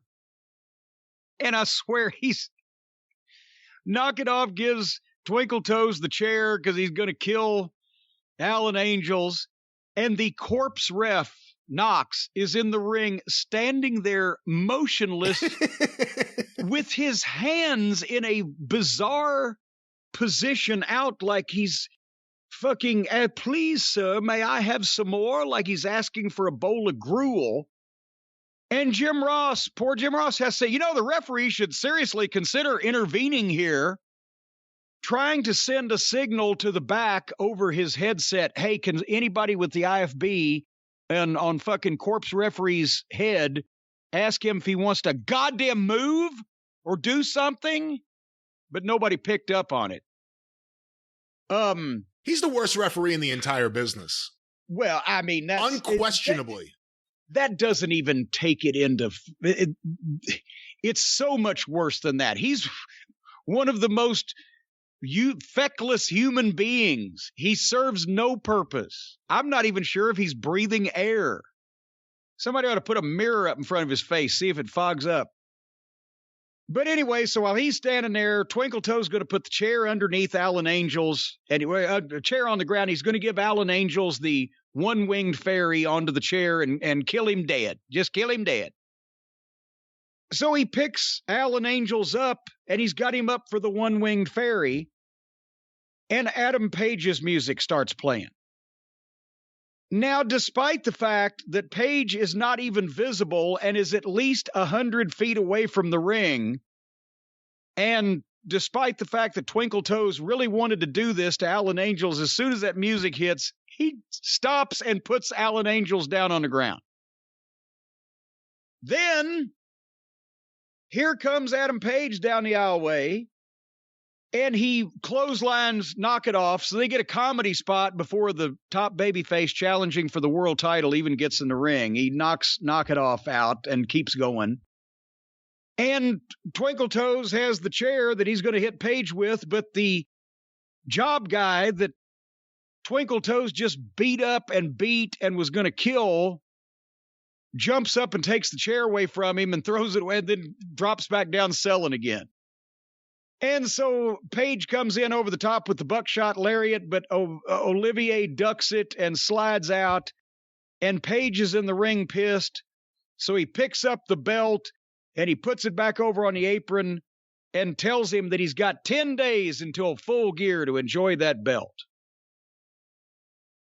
There was nothing wrong with the interplay between Harpo and Page here, but did it have to follow a fucking guy the size of an 8th grader carrying the world champion to 10 minutes of one of the hardest matches he's had on television?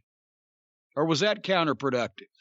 I think it's counterproductive, and I think the argument will always be, oh, well, Ric Flair worked long matches against job guys, or this guy worked long matches against job guys. No, he actually didn't. He works long matches against George South every once or twice a year on TV whenever the Dusty wrote him down with George South. Otherwise, he didn't work long matches with job guys. But I agree. It's a counterproductive thing for the world champion to have a competitive match with a guy that looks like shit. I'm sorry. He has really bad tattoos, and he's really small. He shouldn't be in a competitive match with the world champion. Other than that, and the inclusion of Michael Nakazawa, I don't have any problem with this. I've told you, I like Omega as a heel. You want to make him the world champion, heel champion. Surround him with serious people you want to see get their asses kicked. Don't surround him with Brandon Cutler and Michael Nakazawa. I could even take Don Fallis. I could even take the Cucamonga Kids. Where is Don Fallis? Who knows? Maybe he's got scarlet fever again. But the Omega Page stuff, no problem with it. The building to the title. I did have one thought, one question. Do you think, this is kind of awkward, do you think the Moxley stuff played into Adam Page coming out without a drink, or are they done with Adam Page coming out with a drink? Well, remember when he came out a couple of weeks ago and did the promo that we praised to the heavens as to where have you been all of our lives? This is a main event guy. He's serious. He's talking. He's putting his foot down. He didn't have it. And then the next week he came out with a drink in his hand. It was a beer, it wasn't a whiskey, but he didn't have one here. And you know what? Regardless of what their thought process is, this would be a good place for Adam Page never to come out with a drink in his hand ever again, wouldn't it? I agree. I completely agree. Drop this whole thing with the drinking and him and just make him a badass cowboy shit babyface that you want to see kick Omega's ass. There you go. And besides for the optics, as the kids say, for the appearance of it, it's in bad taste. It was stupid to begin with. So, yeah. So poor old Hangman can go back to being a regular wrestler instead of a sad, morose drinker. Anyway, Malachi Black did another dark, spooky promo. He has been barred from ringside. Either that or he missed his flight. No, he's been barred from ringside, but it won't matter. He said when they assassinated Caesar, it wasn't just Marcus that betrayed him. Dramatic foreshadowing. It was Bruce. Well, I'm no, you're not thinking of it. That's a different betrayal. But I was thinking, now, wait a minute. It was Brutus also. So was this going to be little Brutus that betrays Cody? You know, the little Brutus from the Dork Order? What if it's Brandy? Oh, that would actually be great. A Brandy heel turn on Cody? That may be the only thing that could turn him babyface. Oh, that would be great. And she would have a ball. It would be the one time people enjoy Brandy, and she's actually having a good time, too. Well, but we know it ain't going to be, and it ain't going to happen. But anyway, the next segment of this program, are you ready, Brian? I think.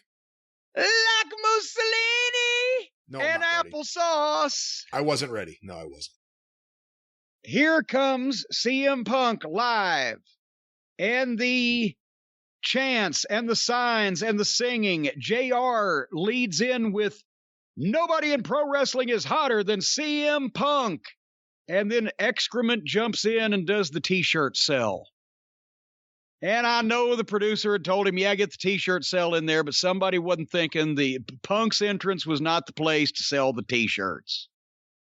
But anyway, he's in a serious mood, and he set the stage and led with Moxley to get the chant going.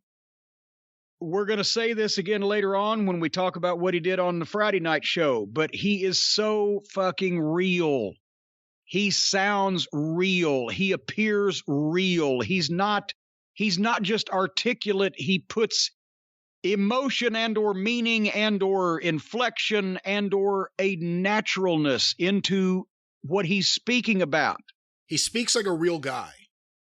Yeah, like a real regular person, and like somebody that's coming up with what he's saying as he's saying it, like most people do when they speak, and not reciting something that he's memorized. And nobody else in the business, I don't think, could have done this particular promo. And in talking about Jon Moxley, in that 3 minutes, he made Moxley a bigger babyface than Moxley ever made himself. But you believe what Punk is saying, and this is what the WWE can't do. They can't have somebody go out and speak from the heart about a real moment or a real happening or a real situation, because not only is most of their talent Heyman could do it, obviously, a few of the guys, but nobody believes. The fans don't believe any of their WWE people are real. And they can't do this type of segment. Whether it's a work shoot or a shoot, WWE can't do this type of stuff. And then Punk did a seamless transition to Kingston and into his story that Kingston had interrupted him and offended him or disrespected him. And again, the Jerry Jarrett principle that he learned from Roy Welch, who learned wrestling in 1920. If you're going to be a worker, verbally, physically, or whatever, you tell them what they know to be true and what they can believe to be true as far as you can, because then when you take that right turn and start working them, they don't know where one ended and the other began, and it's seamless. So he starts talking about the story with Kingston. He shot down the heckler in the crowd. He told Eddie that he would be in St. Louis on Friday night to accept his apology for interrupting him. And also covered up the loophole he was going to offer to fill in the tournament, because that's obviously what people are calling for, but now not. Don't be boo me, boo Eddie, because it's his fault that I'm not doing it. It's just, he's at a different level verbally and everything's logical. And it's not slapping you in the face with why in the world would somebody say that, or that wouldn't be something that somebody would say or do in that situation. What'd you think? I think he may be the most effective promo in the entire business. This probably sounds a little weird, but I think you'll get it. He reminds me of Bruno in 1980, the way he could do a promo and just talk to the people. And like you said, you don't know where the line is, what's real and what's not real. And I think it's the same thing with Punk. He was the guy to come out there and talk about the Moxley thing. There was no one else, including Tony Khan, on that roster that would have done a better job. And he had the crowd in the palm of his hands. He's been there, and look, I know people have talked about the numbers for the shows. One thing that's undeniable, since Punk arrived, he's been the most over guy on every show. And the people go nuts for him. As soon as that music hits, and he has the ability to calm them down and get them to listen. Getting a wrestling audience to shut up and listen is a real talent. And I love, like an MJF, who is just a classic wrestling star doing classic, amazing wrestling promos with a modern tinge to it. But I think Punk is at a whole nother level because of the genuineness that he exudes. I mean, it would be crazy to think of CM Punk saying stuff and you're like, oh, that guy's a fucking liar. You never see that. Even if you disagree with the fucking guy. He says things that you believe he really believes. And I think he's the best promo in the business. And even when he was at his peak in WWE or even Ring of Honor, I always liked his stuff. And it was stuff I really liked. But then, it was like, okay, there are other guys I like too. He's one of the most special people in the whole fucking business right now. He's one of my favorite wrestlers in the whole business right now. Every time he's on TV, it's captivating. Whether it's a promo or a match where you can't figure out exactly what's going on, why is it so competitive, what's the story here? He's still paying dividends to AEW. Signing him was the greatest thing they ever could have done. And this promo was fantastic. He's the best promo in the business, period. Better than Heyman right now. Oh, boy, I tell you what, It's different. Heyman's more like, like an MJF. There's where you get into Beatles or Stones. It's taste at that point. But yeah, and that's the thing, is that it's so different now because there's nobody else that's real or even allowed to try to be. And so he shines through. And also the matches. Nobody is having logical, sensible matches. So when it's more refreshing. It's all he's doing is just doing everything right. And it works because nobody else does it anymore. And he takes his time with the promos. If you notice, he's never rushing. There's never the feeling like, oh, he's trying to get everything out as fast as he can. He takes his time. Which is sometimes what MJF needs to watch out for. He needs to let some things breathe and percolate and be a little more of a smartass in between, because he just hits them with, it's great material, but it's like you're being bombarded with fucking filet mignon to the point where you can't fucking see it. I will never complain about being bombarded with filet mignon, for the record. But, I mean, those are two examples of two of the best promos in the business, but Punk is at a very special level right now, and the relationship he has with the fans is extraordinary, and there's nothing bad. You can't say anything bad about any of this. This was perfect. Anyway, we followed up with, and I never thought I'd say this, I love Miro. I love Miro. If they'd have given me this Miro at the start, I would have never said a bad thing about Miro. He basically, again, another one of the pre-tapes where he warned God, he threatened God, he questioned God, and now apparently God is buckled and Miro's in the tournament because he's going to fill in for Moxley. So whoever, is he writing this stuff himself? If he is, it's fantastic, but I think he is. There's no way someone's writing this for him. Well, but English is his second language, as is obvious by, when he cussed me out on Twitter and said he was going to come on me like the wrath of God. So, he's doing better writing than the writers that have graduated major universities in English. So but whoever is doing a great job, but he's delivering it well also. He's one of my favorite guys in AEW, and we can't keep saying it every time, but it's such a shame the way he was used for the first, 5 months, 6 months, but... Well, yeah, now I'm laughing about it, because now I'm like this complete imbecile that was used as a joke and a job guy and palling around with goofs and underneath guys, and you thought and they're throwing video games around, and they had this underneath that somewhere. I laugh. His promos are different, and they stand out, and they're perfect for him because he makes them work. Again, they're ridiculous, but it doesn't seem outrageous that he's saying it. He's not winking at us. No. He's doing it. Everything in wrestling is outrageous or preposterous or whatever. What made it was the fact that whoever was delivering it looked like they meant it. And then you could say, instead of that's bullshit, he's crazy or whatever.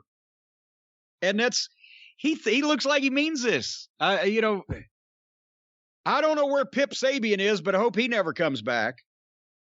Anyway, speaking of somebody that did come back, Officer Bar Brady. Poor Tony Schiavone must have been really worn out the past several weeks. His cardio's got to be tremendous for a man his age to do all those interviews. But Bar Brady was back just in time. I swear, I wish I knew how to put the clips up on Twitter, the GIFs or the GIFs or whatever, like the kids do. This was the funniest visual I have ever seen in my life. Folks, Officer Bar Brady was interviewing Adam Cole and the Hardley Boys in the back. And of course, Adam goes first. As soon as he finishes speaking, the Hardley Boys immediately go into comedy, and they got scared by Christian Cage and Dino Douche coming in. And they get in a fight, and they're in front of a bunch of equipment cases in the backstage area. And Marvez had been standing in the middle of them. So when Dino Douche and Christian Cage and the Hardley Boys and Adam Cole get in this fight, Marvez is in the middle, and instead of showing on his face, oh shit, I'm in the middle of a fight, and dropping the microphone and trying to cover up and run and get out of there, he just stood there he was transfixed, like he was mesmerized, with a blank look on his face, with his hands up in the air like he was being arrested, and let them all fight around him. Did you see that, Brian? I did see that, yes. Did I describe it somewhat correctly? Yes, I believe he went to the Rick Knox School of Acting. And then as soon as I had just written, my God, they aired this, because I thought it was a pre-tape, right? And then I realized, they had no choice. It's live, because they fought out into the arena straight from that. And they're out in front of the people. And they have a sloppy fight in the back of the arena, which Brandon Cutlet was there also. And he ruined even the sloppy fight with the comedy with the spray can. Suddenly, Jungle Boy appeared as they were fighting on the floor and dove off the stage and cannonballed all of them. And Christian got super kicked, and Adam Cole, for whatever reason had been done to him, was crawling on his hands and knees down the ramp.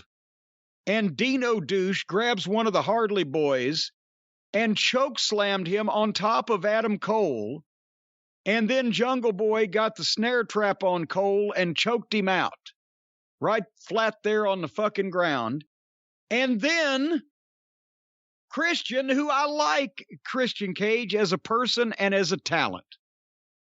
And I know that he and Edge used to do this, and I like Edge too, but the concerto, the stupid fucking concerto. They chokeslam a guy on top of Adam Cole, then they fucking choke him out unconscious. Then Christian puts a chair underneath Adam Cole's head while he's laying there face down, takes another chair and hits the chair that Adam Cole's head is on, trying to give us the impression that he just caved Adam Cole's skull in. But the problem with that, as I've mentioned every single fucking time that it's done, unless I see blood shoot like projectile diarrhea and brain matter and bits of bone splattering everywhere, what they just did was phony. And not only was what they just did phony, but then by extension, that means that Adam Cole laid there on purpose and let him do it. And besides that, as I asked Vince McMahon one time, when he had finished telling the instructions for Antonio Peña's Mexican champion to get beat like a job guy in 3 minutes flat on syndication, I said, why don't you just piss in his mouth while he's down there? Why didn't they just piss in Adam Cole's mouth while he was down there? And this is before the pay-per-view? Boy, howdy. All the heat that the Hardley boys and Adam Cole had that we wanted to see the baby faces get even, well, we don't need to pay for that. We just saw it. How much more can you... Basically, you took a teammate of his like a sack of shit and hit him with his own teammate. Then you choked him out flat unconscious. Then you caved his head in and then stood over him and fucking emitted violent and vicious epithets. Should have pissed in his mouth. You missed one. What'd you think of this segment, Brian? You know, it was like every Young Bucks match. Went way too long. They did way too much stupid stuff. It's like wrestling theater. In the middle of the wrestling show, there's the wrestling theater section, where a bunch of maladjusted kids get together and do a whole bunch of things, unnecessary amount of things, that just aren't very good. Look, I know a lot of you like the Young Bucks tumble salts and shit. They're just so lame. Everything they do The tumble salts? The tumble salts. The tumble salts. Everything from their promos to their attempts to be heels to this... Everything they book just sucks. It's lame. I didn't give a shit about any of this. Adam Cole came to AEW to be a joke. We'll see if they can repair him. They did with Miro. We'll see if all of a sudden he has Roddy and Kyle and Bobby Fish next to him. Maybe that's a nice change, and maybe he could say, hey, you guys, I did all this stupid shit with you. I'm ready for my own team. And then you got a natural feud, but he hasn't done it for me in AEW so far. Not at all. And of all those guys that came in, obviously he's not as big a star as Punk or Bryan, but Adam Cole, more than anyone else, just feels like another guy on the roster with the Elite right now, as opposed to a superstar that came in there. And that's what I was afraid of from the opening bell when they introduced him as a surprise on the pay-per-view and then promptly trumped him 5 minutes later, less than, with Bryan Danielson. So he was the second best debut in that 5-minute period. So now it is what it is. You know, I wish there was some way, Brian, that you could repair some of the damage done to some of these wrestlers. If there was a website where you could get like spare wrestler parts and repair your own wrestlers at home. All the damage that's been done to these wrestlers by bad booking and horrible creative and rotten matches. If you could just figure out a way to fix all that and get new parts for the wrestler and new parts for his gimmick like you can your car. New wrestler parts. This is like the Frankenhooker of professional wrestling. Well, that's right. But folks, until that happens, We can't fix wrestlers, but we can fix our cars. And the friends that we have at rockauto.com can get you every part you'll ever need to fix your own car or truck or, I don't know, maybe even motorcycles. What about do they fix hover rounds? Do they carry hover round parts at rockauto.com? What about those scooters at Walmart that fat people get on? Do they carry those parts, Brian? I don't know. I have no idea if that's classified under the auto section of Rock Auto. I don't know. Well, it's all the parts that your vehicle will ever need at rockauto.com. You want to save money. You want to use it for important things like mortgage, food, drugs, hookers. Why would you choose to spend 30 or 50 or 100% more for the exact same auto part at a chain store or new car dealership than you would at rockauto.com? And they're not going to screw you around if you're not one of those professional mechanics. Everybody gets the same price. Do-it-yourselfers, professional mechanics, people walking in off the streets trying to create robots, all the people get the same prices on these fine automotive parts. And folks, they've got everything from engine control modules to brake fluid to blinker fluid to even crankshafts for your crank. So you can go to rockauto.com. The website is unique and remarkably easy to navigate, and you can quickly see all the parts available for your vehicle. Choose the brands, the specifications, choose the prices you prefer. If you prefer to pay $2 for a $100 piece of business, try it. See how far you get. Don't let me stop you. I don't know if that's the way it works exactly, but well, they great prices. Yes. Yeah, just see how far you get with that. I said, why spend up to twice as much for the same parts? I didn't say you were going to get any shit for free. These people got to run a business too. You know, I've mentioned that's the problem with some of these people that let the maintenance on their car go until they're broke down on the side of the road, and then they inconvenience their family. And then I've told you what happens. Ends up the kids go to prison and the wife's out on the streets with a mattress on her back, all because you wouldn't take care of your car and keep it in running condition. Folks, go to rockauto.com right now and see the parts available for your car or truck and buy them from the reliably low prices and the amazing selection. Don't forget to pay for them, or somebody will be knocking on your door with a monkey wrench. But anyway, when you go to rockauto.com, write JCE in the How Did You Hear About Us box so they know we sent you and you're somebody to keep an eye on. rockauto.com. Well, next up on the Dynamite Parade of Terror was what I was afeared was going to happen. I still think that somebody is sabotaging FTR. I'm not going to name any names, but somebody seems to be jealous that the best tag team in the world is on the AEW roster, and it ain't the Hardley Boys. I'm not saying they've allegedly had their pull taken somewhat away, but there's no reason for this match otherwise than if you want to say, okay, it's like a Hulk Hogan job to Billy Kidman. We're putting these people over, but we're not really. What good did this match do for FTR? They defend the AAA tag team titles that they've won instead of the AEW titles against Samurai Del Sol and Aerostar, which we don't know who they were in other lives. They're both masked guys. Were they the Lucha House Party? Or is it Masquerita Sagrada and Minnie Vader, potentially? Because neither one of these guys could stand on tiptoes and clear the top rope. And when I saw that, and of course I like FTR's music, JR mentioned that music brings back memories. But I wrote at the start of this, before the bell had even rung, okay, how good are FTR? Can they get these guys to have a match that makes sense? Because I knew what we were going to see. And the answer, FTR's the best, but they ain't that good, especially when somebody's sabotaging. I thought there was some reason for optimism when Aerostar did the 10 flips around the ring and then Dax just gave him the finger and basically flipped him off. There's my flip, motherfucker. And that was the best that FTR looked in the whole match. I know they had to feed the monkeys the peanuts, but they had to feed for and or stand around awkwardly for the gymnastics. in the entire first segment of this match. And then they did a heat spot on old Aerostar for the break, like a good heel team should, right? That's a nice break spot. Oh my God, suddenly the babyface is in jeopardy. We'll be right back. The problem was they got all their heat in the break. Did you see?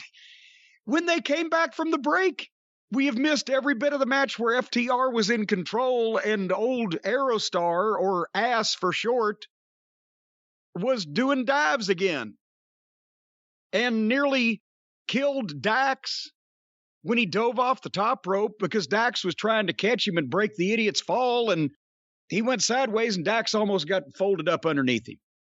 But the whole match, FTR had to stand there and either wait on the cheerleading routines or just weeble and wobble immobile while the other team got their shit together to do their vaulting, and it made FTR look bad. Even they fed perfectly for everything. The other guy's timing was off, and it just makes them look bad that they've got to cooperate with this fucking Cirque du bullshit instead of doing what they do. This was the phoniest looking FTR match that I've ever seen through no fault of their own. They tried to give these guys shit. They had to be told to give them that much, because no top team that's in an angle for the tag team title is going to fucking get their ass kicked by two midgets for the entire match on television before the pay-per-view. So this was an instructed hit. The one thing, they double backdropped one of the baby faces who landed on his feet and then did a split. But then the other guy was supposed to vault off the ropes over him and do whatever the fuck. But the guy he hadn't even left the apron yet. So FTR has to stand there while this guy just does a split like fucking Cheetah Rivera in front of him. And they're looking at it. And then the other guy comes off the top and they catch him and have to hold him forever like they're going to double powerbomb him, but not, so that the other guy that did the split can come off the top rope and drop kick him. It was just an exhibition of gymnastics and cooperative dance. They were kicking the shit out of FTR and doing it 100 miles an hour. And then finally, Dash pinned one midget with a roll-up and held the tights. So they needed to cheat to beat a job team. This was ridiculous. And as I say, it had to be a planned hit, because somebody had to instruct them to have this match and for the featured tag team to be cannon fodder for clowns. Change my mind, Brian. I didn't hate it as much as you did, but there were some egregious moments. Like you said, they did the first spot where, for some reason, this idiot was trying to Frankensteiner both guys while jumping off the top rope. Seems impossible if you're 5'6". But then he did it the second time, and they had to stand there and hold him and wait. I mean, Omega just went through a break with Allen Angels. Why shouldn't FTR have a difficult time defeating these guys that have never been on TV before? Well, after that, Nyla Rose demonstrated why she never gets to do a promo. And then we had the dinner circle in the ring for a promo about the 10-man, Minneapolis street fight? The dreaded Minneapolis street fight. I'm not dreading a Minneapolis street fight unless Nord, Hawk, Animal, and Rude are in it. But anyway, they start talking, and then here comes the American Top Team music, and out comes Lambert and company, and he's got some of the biggest MMA names in the business behind him. And of course, Jericho gets the dipshit chant going. And then the people start chanting at Lambert, "Shut the fuck up." They don't like AEW being on national television, do they? Or they just don't care? Wait, which one do you think it is? The fans I'm talking about. They probably aren't thinking about it being problematic, their chant. Probably ignorance. Well, there's a reason for that, because nobody's told them, hey, don't say fuck, because it's going to get heat on us. When Sinclair started doing the Ring of Honor show, every night before the TV taping, I think you saw a time or two, I would go out, and that's when the Ring of Honor fans still listened to me before Sinclair's decision-making destroyed all my credibility. And I would say, hey, guys, we want you to have fun, yell, scream, cheer, boo, make noise, express yourself however you want, but don't say shit we can't say on TV. And they'd boo. I know, but we're going to have to post-produce it. You're going to overwork the TV crew that's already overworked. It's not their fault. We can't air profanity, and you might screw up your favorite wrestler's TV match. So just keep it as clean as you can. And they appreciated that because I was being honest with them. And for the most part, they kept it clean enough so that we could show it on television. You can't tell me, Brian, as a responsible person who's worked in a variety of businesses, is it out of the realm of possibility that one night a high-ranking Turner Network television executive turns on his network and hears people chanting, shut the fuck up, and it's live, so you can't really fucking do anything about it? The 7-second delay button, apparently nobody was on it. But it's hard to make that work anyway. Is it within the realm of possibility that executive might say, I don't want to hear fuck on my network, this low-class wrestling show? I will say Tony Khan is someone who, if he went out there and asked the fans at the beginning of a taping to chill out with this stuff and did it in the right way, I'm sure they would listen to him. Also, there's a reason why they're chanting it during this segment. Because, well, yeah, because this feud has been garbage, and Jericho gets lamer and lamer by the day, and I just don't think too many people want to see this. It just happens that it's in the middle of the show and it lasts way too long. Way too long. Dan's material is getting old because now that everybody knows that it's not real, and he's admitted that, and I like Dan Lambert. I liked working with him down in TNA, and he's friends with Lashley, and I liked all those guys, but he's reciting it now. He's admitted that he only believes in part of the things he's saying because he's with AEW. That's the promo or the interview that he did with the website. They're seeing through it, and he's doing the same shit. It's not changing. He's falling into the comedy business too, and he's getting too fancy with his verbiage instead of being real. But it took quite a while to go through the records of all of his team members and their accomplishments and etc., so that the dinner circle could pick their opponents, which they picked Dos Santos, and you knew they were going to because Jericho's praised his debut. He's a natural. He might be a natural, but his debut was not Ronda Rousey's debut. And they picked Arlovsky, and Paige Van Zandt offered to be in it because she could take all 5 of them by herself, and then, Jericho will put it on your OnlyFans page. It was, with her husband there. Her husband's a shoot fighter, and he starts to step up and say something, and she says, I don't need a man to do my fighting for me, and he just shut right up. So he kind of... Anyway... They picked Dan Lambert to be the final member of the team, since he had said at the start of the interview that he was the number 1 member of American Top Team. And then he tried to get out of it, and it wasn't real believable when he tried to get out of it because we knew it was coming anyway because you could see it coming. And it is what it is. But it's terrible. That's what it is. It's terrible. If they put Lambert in the match, then he does.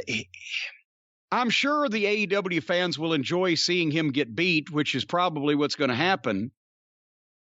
But it's a little, unless they're just finishing this particular thing up. I don't know how he retains his heat and comes back from getting beat in the 10-man, which is the only sane finish. So we'll see what happens. And, we'll talk about the ratings briefly at the end, but the ratings keep going down, and I'm sorry, Jericho needs to be off TV for a while, and this Lambert thing isn't working, and no one's going to care about Ethan Page and Scorpio Sky. And at this point, Jericho helps Hager because no one gives a fuck about Hager, but Jericho's dragging down Sammy and Santana and Ortiz. And I just think this whole thing is terrible. Santana and Ortiz have really stepped up and looked good, and they talk serious, and Ortiz is not doing the funny shtick anymore. But they're stuck in this as secondary characters in this, this fucking group thing that Jericho's got going on. So he has a bunch of flunkies around him, and especially Sammy, as you mentioned. Anyway, Tony Schiavone was with Dante Martin, Leo Rush, Matt Sydal, and Lee Moriarty, who was the long-running nemesis of Sherlock Holmes back when Lee was a professor. For all you Arthur Conan Doyle fans out there. So now Sydal and Moriarty want a tag match with Dante and Leo. And that's basically what this was. It was not a good promo, but Dante Martin almost smiled. And you could see across his face the glimmer of a thought on his blank palette that he calls a face. I like this. This is to me one of the most intriguing things in AEW right now. The Leo Rush, Dante Martin, Matt Sydal feud. They have lots of lower card guys doing garbage stuff. I like Dante Martin. Matt Sydal ain't bad. No. And Leo Rush, like I said, Richie from The Last Dragon, grown up. He has the same vocal style as Richie from The Last Dragon, but Leo Rush is great as a heel. Again, we'll see him in the ring now for the first time since that Battle Royal where he retired after. But I've enjoyed, and maybe it's the morbid curiosity of where they're going with all this, but out of all the things on this show I have a problem with, I've enjoyed the weird Leo Rush, Dante Martin dynamic for the past few weeks. Well, better than the Jericho segments, better than the Jericho segments, better than the Super Elite segments. This has been good stuff. Shorter is better. The tournament for the Hose title was next. The TBS Championship. But as you clearly saw, and now you can't unsee, someone on Twitter sent the picture out, the close-up of the belt, the way that they have stylized the TBS logo looks like HOS, Hose title. It is one of those things that once you see it, you can't unsee it. Yeah. Jamie Hayter versus Anna Jay, and they had a big schmoz afterwards where a bunch of the girls... So there's an angle after every match. There's an afterbirth, there's heat after, there's a big brawl, there's people running in. And that's why you can't remember from one segment to the next who ran in and did what to who, because it happens every time you look at the screen. And then Jane Cargill and Mark Sterling did a little pre-tape where Sterling recited some material with absolutely no feeling whatsoever. And then Jane remarked that she's going to rename the TBS belt That Bitch Show belt. Yeah, that'll go over well. Which Jim Ross's response as soon as they came out of it was, well, that'll sell. That Bitch Show. That bitch show. So anyway, let me just say, because you went past it quick, I actually like the Anna Jay, Jamie Hayter match. I'm sure you did. I think, and I know you didn't watch it, so you're really not going to judge it one way or another. I'll just say that I think Jamie Hayter carries herself like a little bit of a badass from the moment she walks down to the ring and the way she worked. And I thought she looked pretty good. And Anna Jay, out of everyone in AEW who's younger and hasn't done much yet or hasn't been pushed down everyone's throat too hard yet, Anna Jay has a world of potential because she's good looking, she's athletic, she seems to be trying to learn how to work, and the fans are into her. So out of everyone there, she may have the biggest upside for the future of anyone in that women's division. What an endorsement. How much did she pay you for that?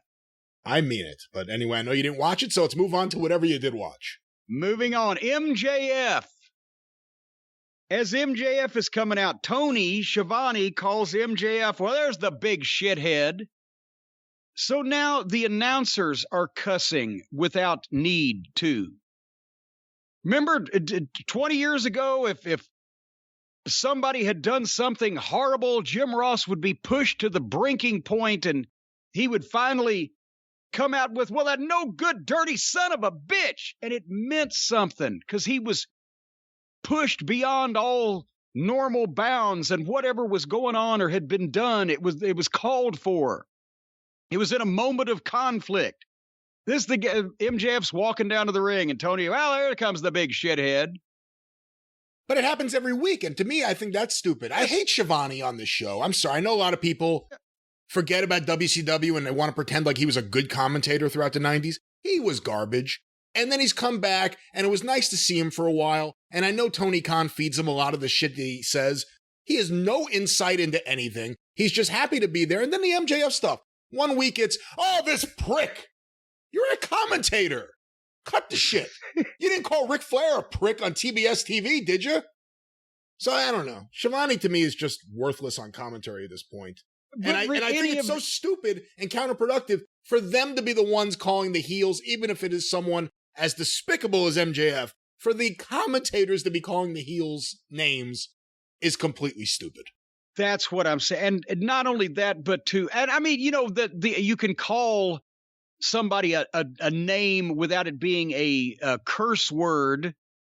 And because I know that we've all got Tourette's now, and they've established you can say shit and son of a bitch and goddamn and whatever on TNT now, but it loses the impact like everything else does. Imagine if, you know, if Rob Black hadn't done all that extreme porn before he did XPW, then people would still enjoy the movie of where the pizza delivery guy comes over and things happen from there. But now that's fucking bland because we've seen the fucking 72-man bukkake on the fucking Girl Scout.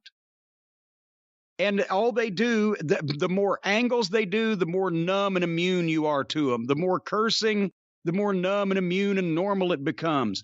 They immune people to everything by doing it repeatedly. And then it has no impact. Anyway, MJF came out, cut a promo on Darby Allin, who was sitting slack-jawed in a dark corner of the arena with a blank look on his face. And MJF asked the fans why they booed him and cheered Darby, and then answered it's because MJF reminds them of people better than they are, and Darby is an incel outcast misfit who can barely string together 4 words. Not good enough to be a normal functioning member of society.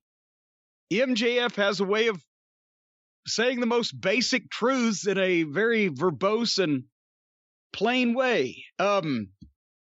And the whole time while he was being called a glorified stuntman, Darby sat there with a blank face and stared at him. And MJF totally killed it. What a promo. But finally, Darby spoke and admitted that he was everything that MJF called him. It's the first. Could you imagine? And Jerry Lawler told Bill Dundee he was nothing but a sawed-off runt if Dundee to come out. Yeah, that's right, I'm just a sawed-off runt, Lawler, you're exactly right. But anyway, Darby also said at Full Gear he was going to keep his composure and have a wrestling match like MJF wants because he's going to let his anger out tonight, and he headed to the ring. So I know it was a cute line, but basically you've said, okay, for the show you got to pay $50 for, I'm not going to be mad and we're going to have a wrestling match. We're going to fight tonight for free on TV. So MJF leaves the ring as Darby is headed to the ring, but Sting comes out with a baseball bat. And how many umpteen people was there? Like 8, 10, 12 people wearing Sting masks? There were a bunch, and they were skinny, they were big, they were tall, they were short. It just seemed like anyone they could find. Yes. And they all blocked off MJF as Spears and Wardlow came out and attacked the Sting mask people and got in a sloppy fight. And MJF and Darby started fighting in the crowd.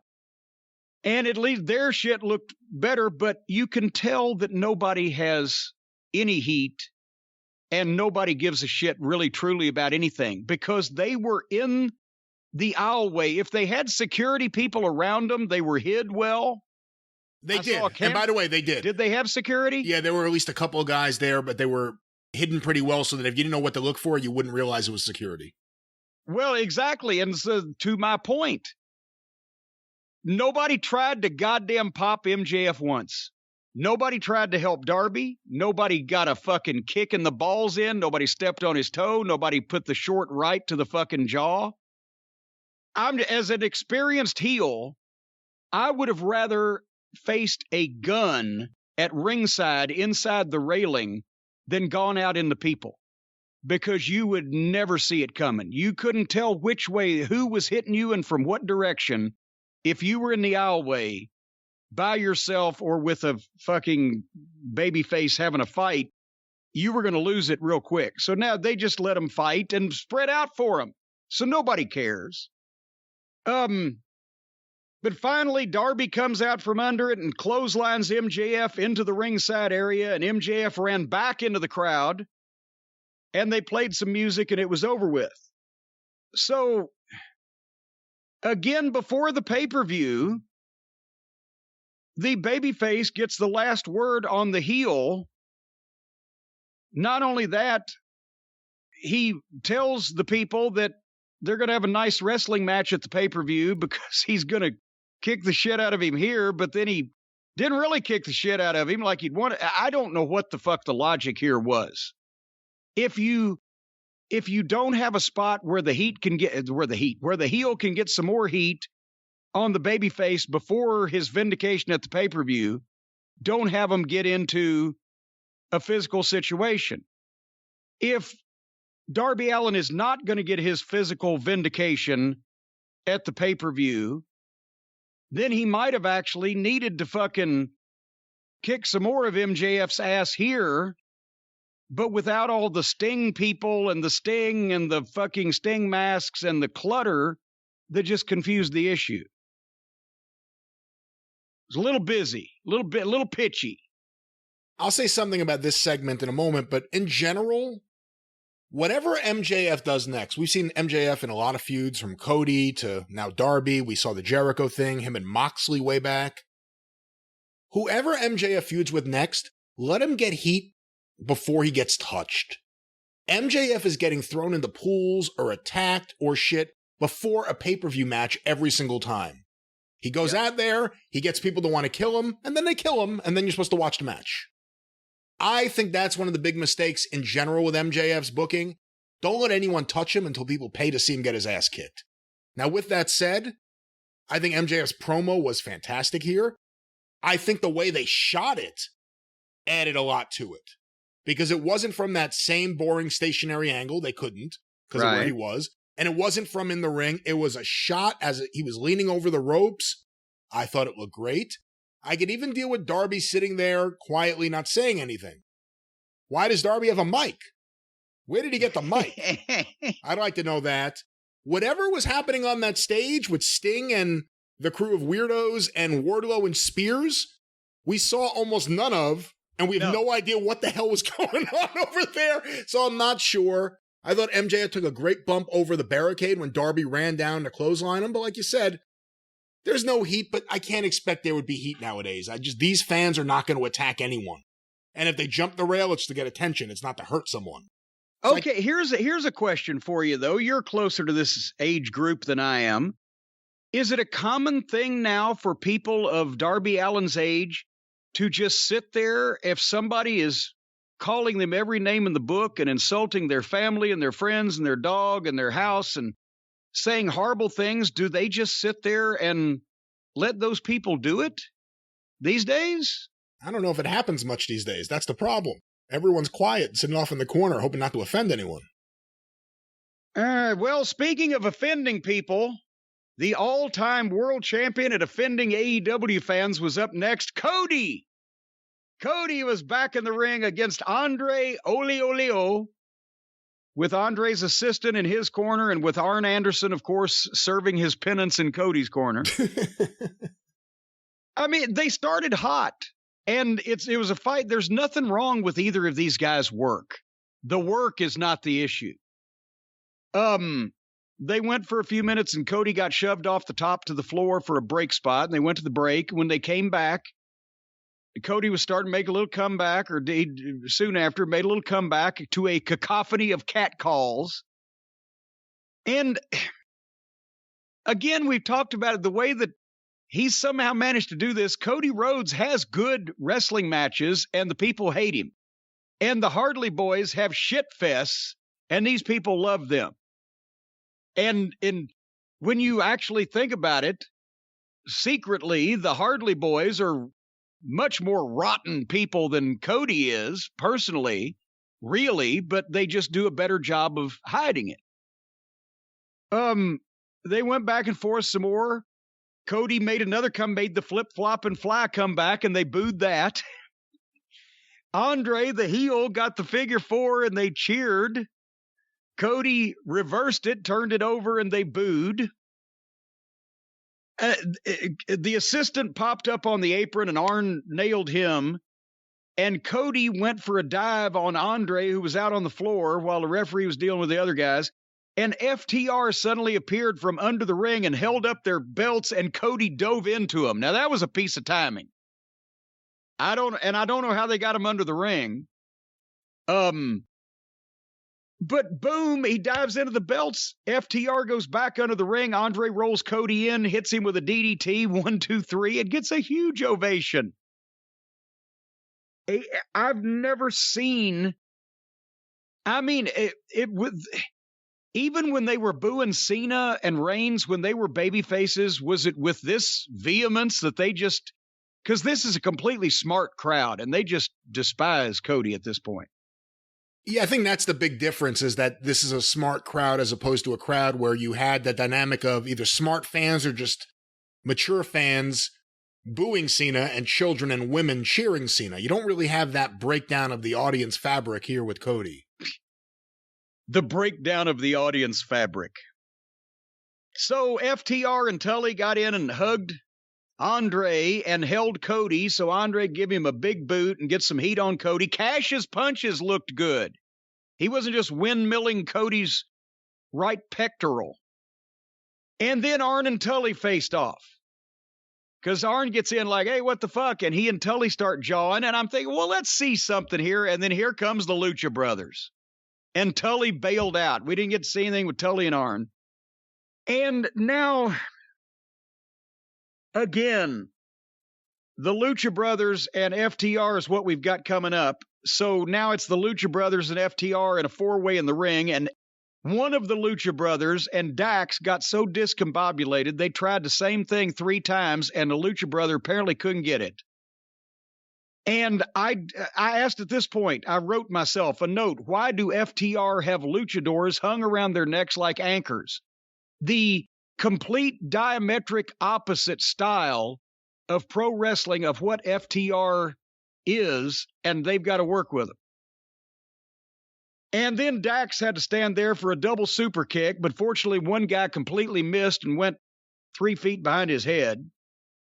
And Cash ended up pulling Dax out, and the heels whimpered off. So what fucking angle did this whole mess intend to promote to begin with? Or how many, I should say, because by the time it was over with, are we still promoting Cody? Is he mad at Malachi? Was Andre part of this? FTR mad at Cody? Lucha Brothers mad at FTR? What the fuck's going on here? Yeah, who's Pac mad at now? He was involved with this last week, and now he's not there this week. Pac's mad at the Lucha Brothers because they don't talk to him anymore. Oh, I thought he was mad at someone else. I just made that up because they were the Death Triangle, but now they don't associate. Maybe he farted in the car. They don't want to ride with him anymore. I don't know. But poor FTR. There's 2 lucha teams in the company, and they had to fucking stand there and be made to look bad by both of them in the same television program. And all the heat that they got by fucking Cody was dissipated by getting run off by a sloppy comeback by the Lucha Brothers. If Cody Rhodes can get past the fact that everyone doesn't want to watch him jerk off in the mirror, he could be the best heel in the entire wrestling business right now. Everything is set up for it. Everything. The fans already hate him, and they want to hate him more. They want to hate his wife. They want to reject him. If they're going to keep fighting this, I don't think it makes much sense at all. And I'd give it to you what you said earlier. I agree with you what you said earlier. Cody does have intensity in these matches. And his matches do have a lot of the elements I like. Now, Cody does a lot of stupid shit because he doesn't have instincts. Like a lot of stuff, like he has to do that move where he runs to the top rope away from his opponent and dives backwards to catch them. I mean, and they dive into it. Yeah, enough of that. Just show some intensity. I think Cody looked great getting his ass kicked by FTR, like his facial expressions. All that stuff is the stuff he does well. The only thing he doesn't do well is book himself and realize how people see him. The more and more you see that entrance that goes on forever with the, oh, why? No one's asking for that. No one wants it. Other than Cody, is there anyone who thinks that's an effective or an appropriate entrance for Cody Rhodes? No. So they're going to play this for a while. They're going to fight the heel turn. I have to think it's Cody fighting the heel turn more than Tony Khan. Tony Khan, I think, would want Cody Rhodes as a heel right now. He would get tire cutting heat. Mm-hmm. You've never been a heel unless the fans have sliced the tires on your car. And Cody Rhodes, even in 2021, could get tire cutting heat. And it would be a lot easier because everyone could recognize that bus in the parking lot. It wouldn't be like, which car is Cody's? It would be like, oh, it's that big obnoxious bus. Let's get it. And here's another thing that they used to like to do down in Louisiana. They would take glue and shoot it in all your car door locks. That's brilliant. And then they'd take lipstick and they would color all your fucking headlights and taillights and everything over so you couldn't see when you were driving down the road. Anyway, so next, Tony Schiavone was in the ring, an in-ring interview with Little Brutus. And apparently on Friday's Rampage, and I did not watch this part, I watched the good part, but not this part, Little Brutus of the Dork Order was going to go one-on-one with Adam Cole. But Brutus said, no, it's going to be him versus Budge, and kept calling Adam Cole Budge. He should change his name to Budge.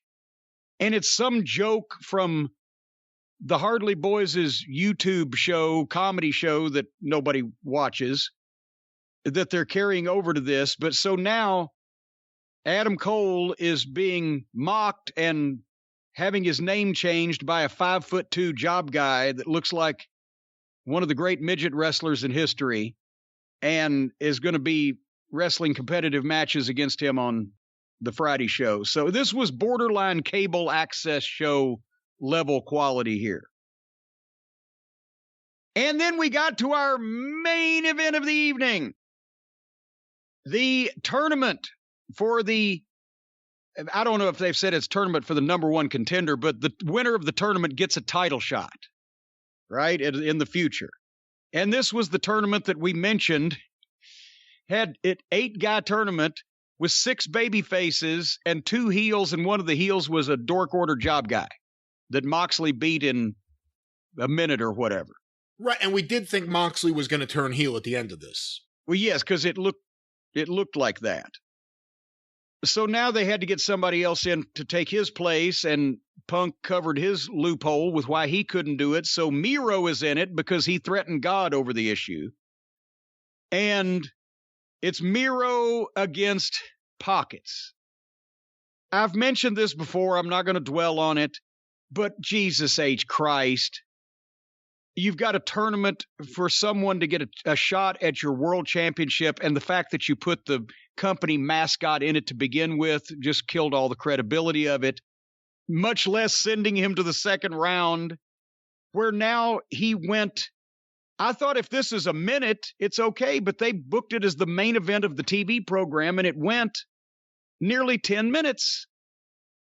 So I wasn't going to dignify this clown as an actual wrestler by sitting and watching and critiquing this like a match. But Miro won, obviously, but way too competitive against a joke for Miro's current push, for what's on the line, and giving people a substitution already. And you're going to just tell him we lost Pockets. He broke loose from his leash. He ran off. We can't find him. But it was the right result, but it was Miro against Pockets on national television. So your thoughts? Right result. I really like Miro. He's one of my favorite guys in that company. Orange Cassidy's a joke. I've seen his entire act, so even if I liked it, I've seen enough of it. I will say briefly, the other day I was saying something to my 12-year-old daughter, and she gave me the Orange Cassidy thumbs up. And I immediately started giving her the Inquisition. Where did you see that? What made you do that? Like she came home with drugs. Why did you do that? And she said, I'm just being lazy. I said, I understand that, but is anyone doing that at school? Is this something that you've seen other people do? There's a wrestler who does this. She had no idea. I thought she was like, it was taking off. People were copying Orange Cassidy. No. People been doing a thumbs up for years. Well, the lazy thumbs up. The lazy thumbs up. That's probably just because she didn't really care enough to listen to what you were telling her. Well, unfortunately, that may be true. But anyway, that was the program. And we're going to bonus the program with an extra review, because I've teased at the top of the program that something actually put me in a good mood. I saw something that I liked, and that was on the Friday night No Power Hour from AEW Rampage on November the 5th. I didn't watch the whole program because, I mean, let's face it, they've kind of given up apparently on Fridays. The things that they've been putting on that, no wonder the viewership has dropped in half since Punk's debut, because they keep making Friday their version of, what, WWE main event or whatever. Just, here's some shit. But we actually got a jewel in the middle of the cow pie this week. And by the way, we didn't mention what were the ratings. You said something about you knew the ratings earlier. What were the ratings for Wednesday night? Hold on, let me pull them up here. So Wednesday did the lowest that it has done since July 7th. Ouch! 878,000 viewers, or 0.33 in the key demo. Well, that's still better than Friday night's been doing, because last week Friday night was down to 500 and something. Period, right? Well, yeah, but can I ask you a question about the ratings real quick? And that is, if we look back at the last couple months, September 22nd, it did 1.2, almost 1.3. September 29th, it did 1.15. October 6th, they did 1 million.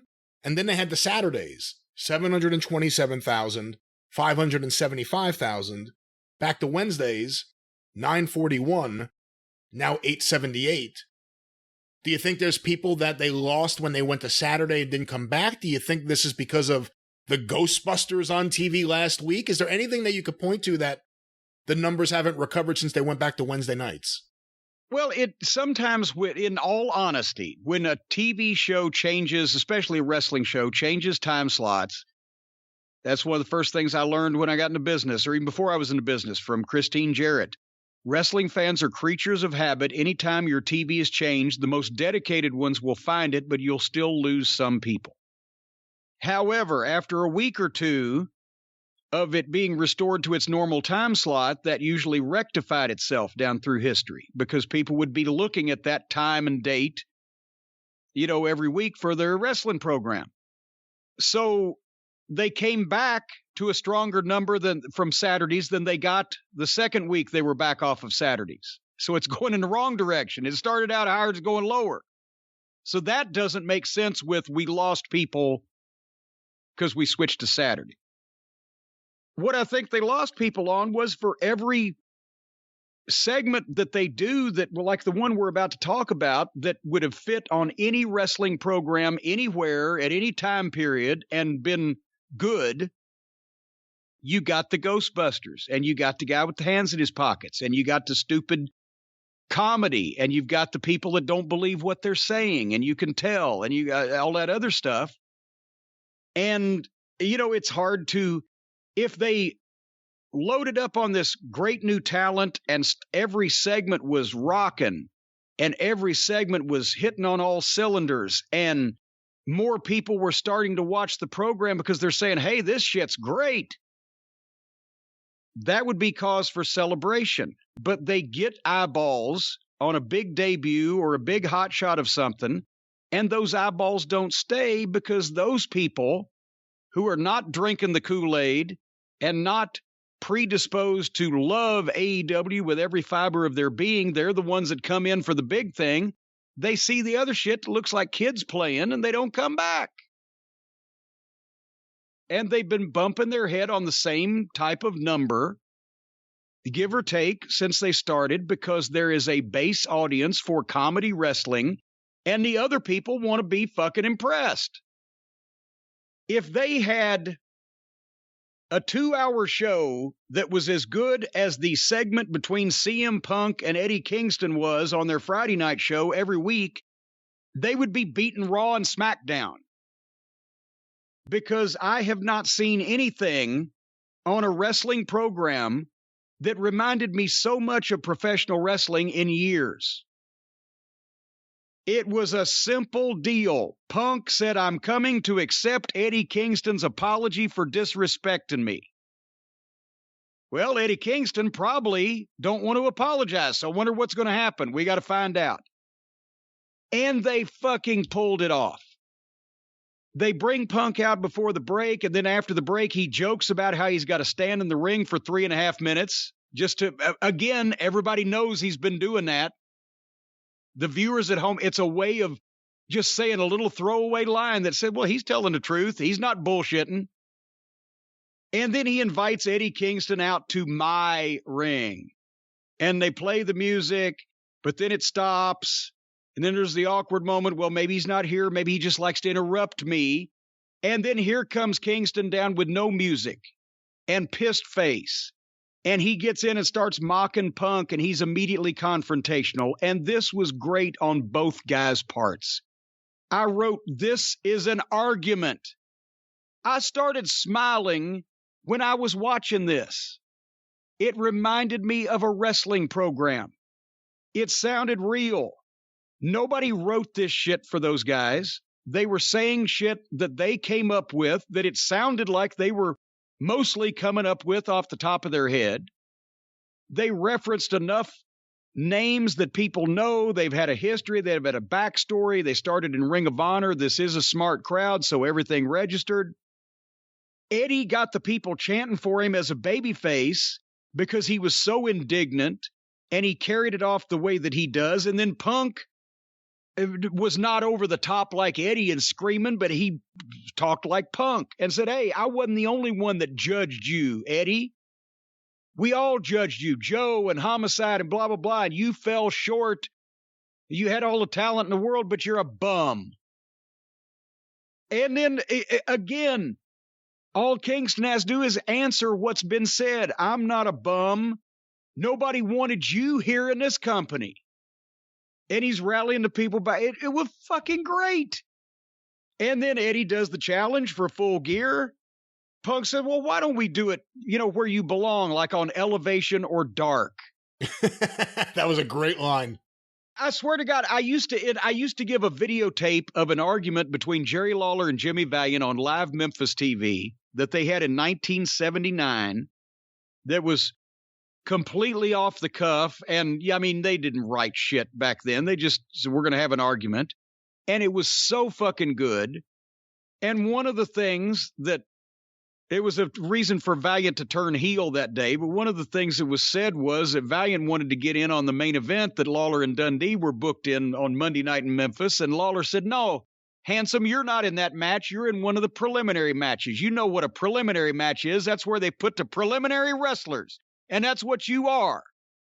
Well, that's the worst insult that you could say to anybody in the wrestling business, at least back then. So anyway, the point is I hadn't seen something this good in years of two guys arguing, having a conflict, having a difference of opinion. And finally, Punk asked the people, you want to see us fight? They say yes. He accepts. He says, I'll see you at Full Gear. And as he's starting to get out, Kingston tells him, yeah, and after that match, you can go ahead and quit again and leave for another 7 years. And Punk fucking headbutts him. The freestanding Ronnie Garvin headbutt. Boom. And here we go. A fight. Here come the referees. There's urgency. Here comes some more of the wrestlers from the back. This is not supposed to happen. Here's two guys, one of our biggest star that has just signed to this company, and some other guy are getting in a fucking fight. We've got to stop this. This is not supposed to happen.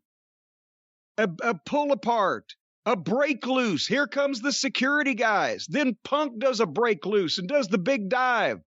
over the backs of the referees. It's bedlam. They're pulling them apart. Their facials like they want to get at each other. Kingston's frothing at the mouth. Punk's eyes are on fire. Excitement. It wasn't a sports entertainment fucking angle where everybody just got to emote and then somehow pull a chainsaw out of the Home Depot under the ring and cut somebody's leg off and beat him over the head with it. Two guys got in a fight because they said shit to each other that they didn't like. And a bunch of people had to pull them apart. And my God, what's going to happen when they fight at the pay-per-view? This is wrestling. Two things they could have added, otherwise it was perfect. Number one, they needed a bell ringing. And a lot of people are going to say, well, it wasn't a match. Why would the bell be ringing? Because I don't care. Go back and watch any video. When people are in the ring fighting and there's people trying to pull them apart and the bell is ringing, it adds chaos. So more cowbell. And secondly, the only other thing that would have made it better and just a little bit more legitimate is if they had Tony Schiavone in the ring introduce Punk. Punk made his entrance. They went to the break and they came back and both guys were still standing there. And Schiavone would say, well, Punk, I know that you've asked Eddie Kingston to be here to apologize, and let Punk say, and that's why you need to leave, Tony, because in case this gets out of hand, I don't want you to get hurt because you're too old.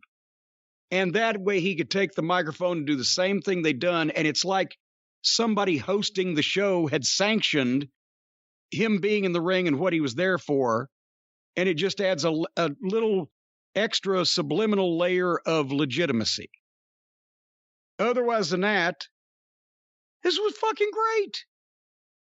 And it's so simple. Go ahead. I'm just saying you can't overwrite two guys mad at each other, having an argument, getting in a fight. They did it perfect. Go ahead. This was the best angle they've had in quite a while, and it's with two of the best promos in the entire business. If there's any big complaint I can make about it, this shouldn't be on Friday night at 10:20. This is a Wednesday night angle. This was a great angle that you don't bury on your B show. And I agree with you to the interviewer thing. I wouldn't use Schiavone just because he's hamming it up too much. Well, I'm just no saying, matter who he's with, he's hamming it up, and I don't want that in my commentator. Don't put excrement up there with that mask on. No, you put Dasha in there, because then you have an extra concern, because she's a woman. You want to get her out of the ring before there's any physicality. Well, there you go. But she's disappeared. She's disappeared, but this is great. Look, CM Punk is, if he's not the best promo in the business, he's right up there. Eddie Kingston. Eddie Kingston's another guy who, he's real. Whether he is or isn't, he seems like he is. And I know a lot of Eddie Kingstons in New York. He's a legit fucking guy, and he comes across that way in these promos. The way they brought him out there, the music plays, he doesn't come out, then he storms out angry. CM Punk did that a few weeks ago. He came out without the music. For some reason, CM Punk's segments seem to be the ones that make a lot of sense. I don't know what that says. What in the world is it? What do all of CM Punk's segments have in common? Oh, CM Punk. He's thinking about this shit. He's not just going out to do bad television because somebody tells him how they want it laid out. And how good was this segment? This segment was so good that despite the fact that I love Eddie Kingston on interviews, I've said it before. He's a really strange guy to try to put your finger on what to do with him because of the way he looks, and he doesn't exactly win matches or anything. I think Eddie Kingston comes out of this looking great. Problem is, he never wins any matches. He better not win this one either. But you know what? The other thing is, I haven't been crazy about his matches in AEW by and large. I mean, there have been a few I just really haven't liked. I really want to see him in Punk now. Yeah. You know, Darby and MJF may say that they're going to start wrestling. It's not going to start as a wild brawl. This match should. This match right here should start these two guys slugging each other. And I can't wait. I'm looking forward to CM Punk and Eddie Kingston. And here's a test. Will Tony Khan have enough respect for Punk and what he's done for the program to tell all the rest of his inmates in his asylum, okay, this is the wild-ass fight they're going to have, so everybody else needs to be different? Or are we going to see the same thing that they do up and down the card in everybody else's match because nobody else gives a shit about that? We shall find out. But I want to see this match now. And And here's another idea. Maybe since people are now chanting for Eddie Kingston, even when he's in the ring with CM Punk, maybe when he loses to Punk, he might come back on TV the next week and get a nice win. You know, like it's been done since the dawn of time when you've got a babyface that falls short of accomplishing a goal because he's against a top heel. You immediately bring him back on television, give him a few strong wins, make sure people don't lose faith in him. And as far as burying us on Friday night, you can't tell me that this coming Wednesday for the go-home show for the pay-per-view, there's anything that anybody will do for 10 minutes that was better than this segment. So don't do a package. Just roll the fucking segment in on Wednesday. You got a 2-hour show. Take 10 minutes of it and say, here's what happened Friday night, folks, and we haven't censored a bit of this so that you can see exactly what kind of animosity these two men have leading up to this weekend's event. Can you imagine Wednesday nights we get 15 minutes of Jericho and Lambert yelling at each other, and then this is buried on Friday night. Both guys are the best promos in AEW, other than an MJF who's, a different kind of thing. And they're buried on Friday night. Jericho had 15 minutes to do his bad comedy with Dan Lambert. It's ridiculous. Well, now in this one, hold on. In this one, Kingston said he couldn't be wherever they were Wednesday because he was quarantined because of a COVID scare or whatever. So they covered that. That is true. Fair point.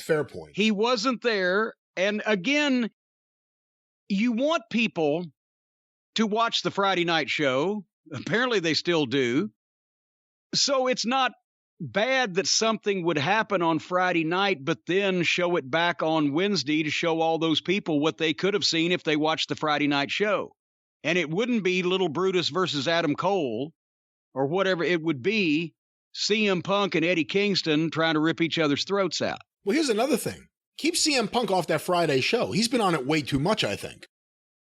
It wouldn't hurt to rotate some of these guys. They're starting to get enough names, but the point is that they are hot-shotting debuts or big moments that do ratings and the people don't stay.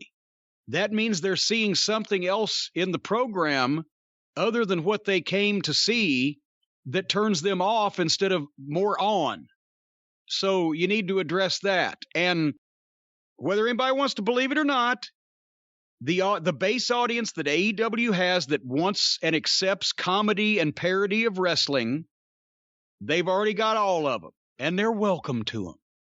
But if they want any more, the occasional few 100,000 people or more, the occasional few 100,000 that have already come and sampled and didn't stay, and the more that haven't come and sampled, they need to present a professional, serious product with mainstream talent.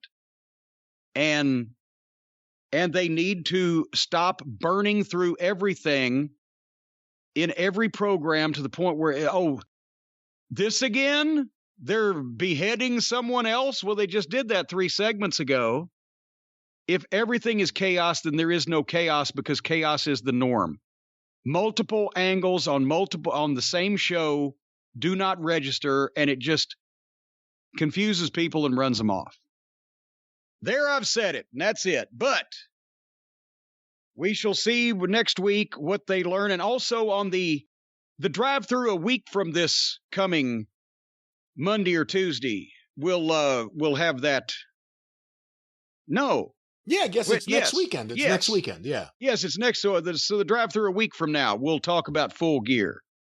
And we should also say that beginning with the drive-through in just a few days, this coming week, we're going to have a special recurring segment that we have thought up specifically because one of the fans sent an email and gave us the ideas. That's how we thought it up. But one of the Cult of Cornette listeners said, Jim, you and the Midnight Express left Louisiana and went to Dallas in 1985. You had been planning to go to Crockett to Mid-Atlantic Wrestling, but Watts wanted you to go to Dallas. If you had not gone to Dallas or the Carolinas, where would you and the Midnight Express have gone in 1985? And I thought that was that not only is that a question that's maybe kind of been asked before, we've never done an in-depth deep dive on it, but I started looking at the territories that were still in operation at that point and what our options were. And I came up with a handful that we would have taken and a number that we probably wouldn't have. And so we're going to start discussing that. It's going to be an ongoing segment for however many weeks we do till we're finished, but we'll talk about each territory in January of 1985, the location, the style, who was booking, whether we would have wanted to work there, why or why not, how much money we might have made or guys were making at that time. So that's for the classic wrestling fans in the audience. That's going to be a recurring thing on the drive-thru starting with the next episode. That's right. For everyone wondering how Jim Cornette and the Midnight Express would have fit into California Championship Wrestling, you will finally find out beginning this week on the drive-thru. Wait a minute, I've got to write down California Championship Wrestling. I forgot about that one. Were they still around in 1985? I think they were around at least until 87. I could be wrong, but I think they were definitely there in 85, I think until 87. Holy moly. What was that guy's name that did that ridiculous promo that everybody traded tape of for years? It was a very low budget, low class, low viewership operation.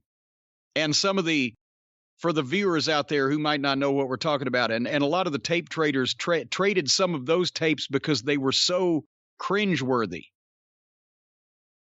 Anyway, we probably wouldn't have gone there. I'll spoil that one ahead of time. But that starts on the drive-thru this coming week. And we had news as we have been doing the program, and we've got to make mention of it at the close of the show. Apparently, Angelo Mosca has just passed away. Do you have some more on that, Brian, from the internet? I'm just seeing some reports coming in right now as we are recording, but Angelo King Kong Mosca, of course, a big star in Canada, but throughout the United States, he worked for various territories, has just passed away. I believe he was 84 years old. I'm looking for more information right now, but I believe he had been in ill health, I think. I may be wrong, but due to concussions, he was a football player, obviously, for many years. I believe he had some issues with dementia the last decade or so. But Angelo King Kong Mosca, up until early to mid-'80s, still a big star even in the States. And then, of course, Mosca-mania in Canada after WrestleMania. Yeah. Mosca-mania.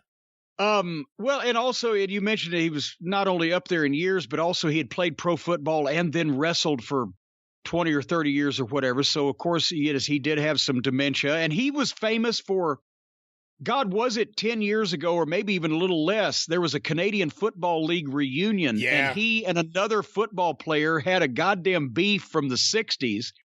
And they both were up on stage and started jawing at each other. And Mosca was on a cane. And I guess did he hit the guy first? The guy hit him back or the other guy hit him first?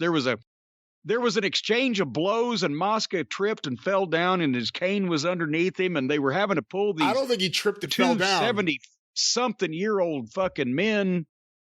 What now? I don't think he tripped and fell down. I think the other guy slugged him. Well, the other guy did slug him. It wasn't like it was a fucking Joe Frazier right cross, but with the elderly age of both guys, Mosca went down, and it was a sad scene because there was these two senior citizens. But Mosca was a badass. Besides professional football, he was 6'3", 6'4", 270, 280. That fucking face. He looked not quite as big, but very much like Abyss. Just a big guy with big hands and big feet and a big face. And obviously, King Kong Mosca was, like you said, a star for the AWA, and he was huge in Florida at one time, and he had wrestled all over the country. But since he was Canadian, and he was from, I think the team that he played for was Hamilton, right? I'm not certain. I'm not up on my Canadian football league either. But point is, the Mosca-mania shows drew like crazy because of his name. And Mosca-mania, the one they did, I remember, was the same day as the taping of the first TBS primetime wrestling special, the Superstars on the Superstation. It was February 2nd, 1986.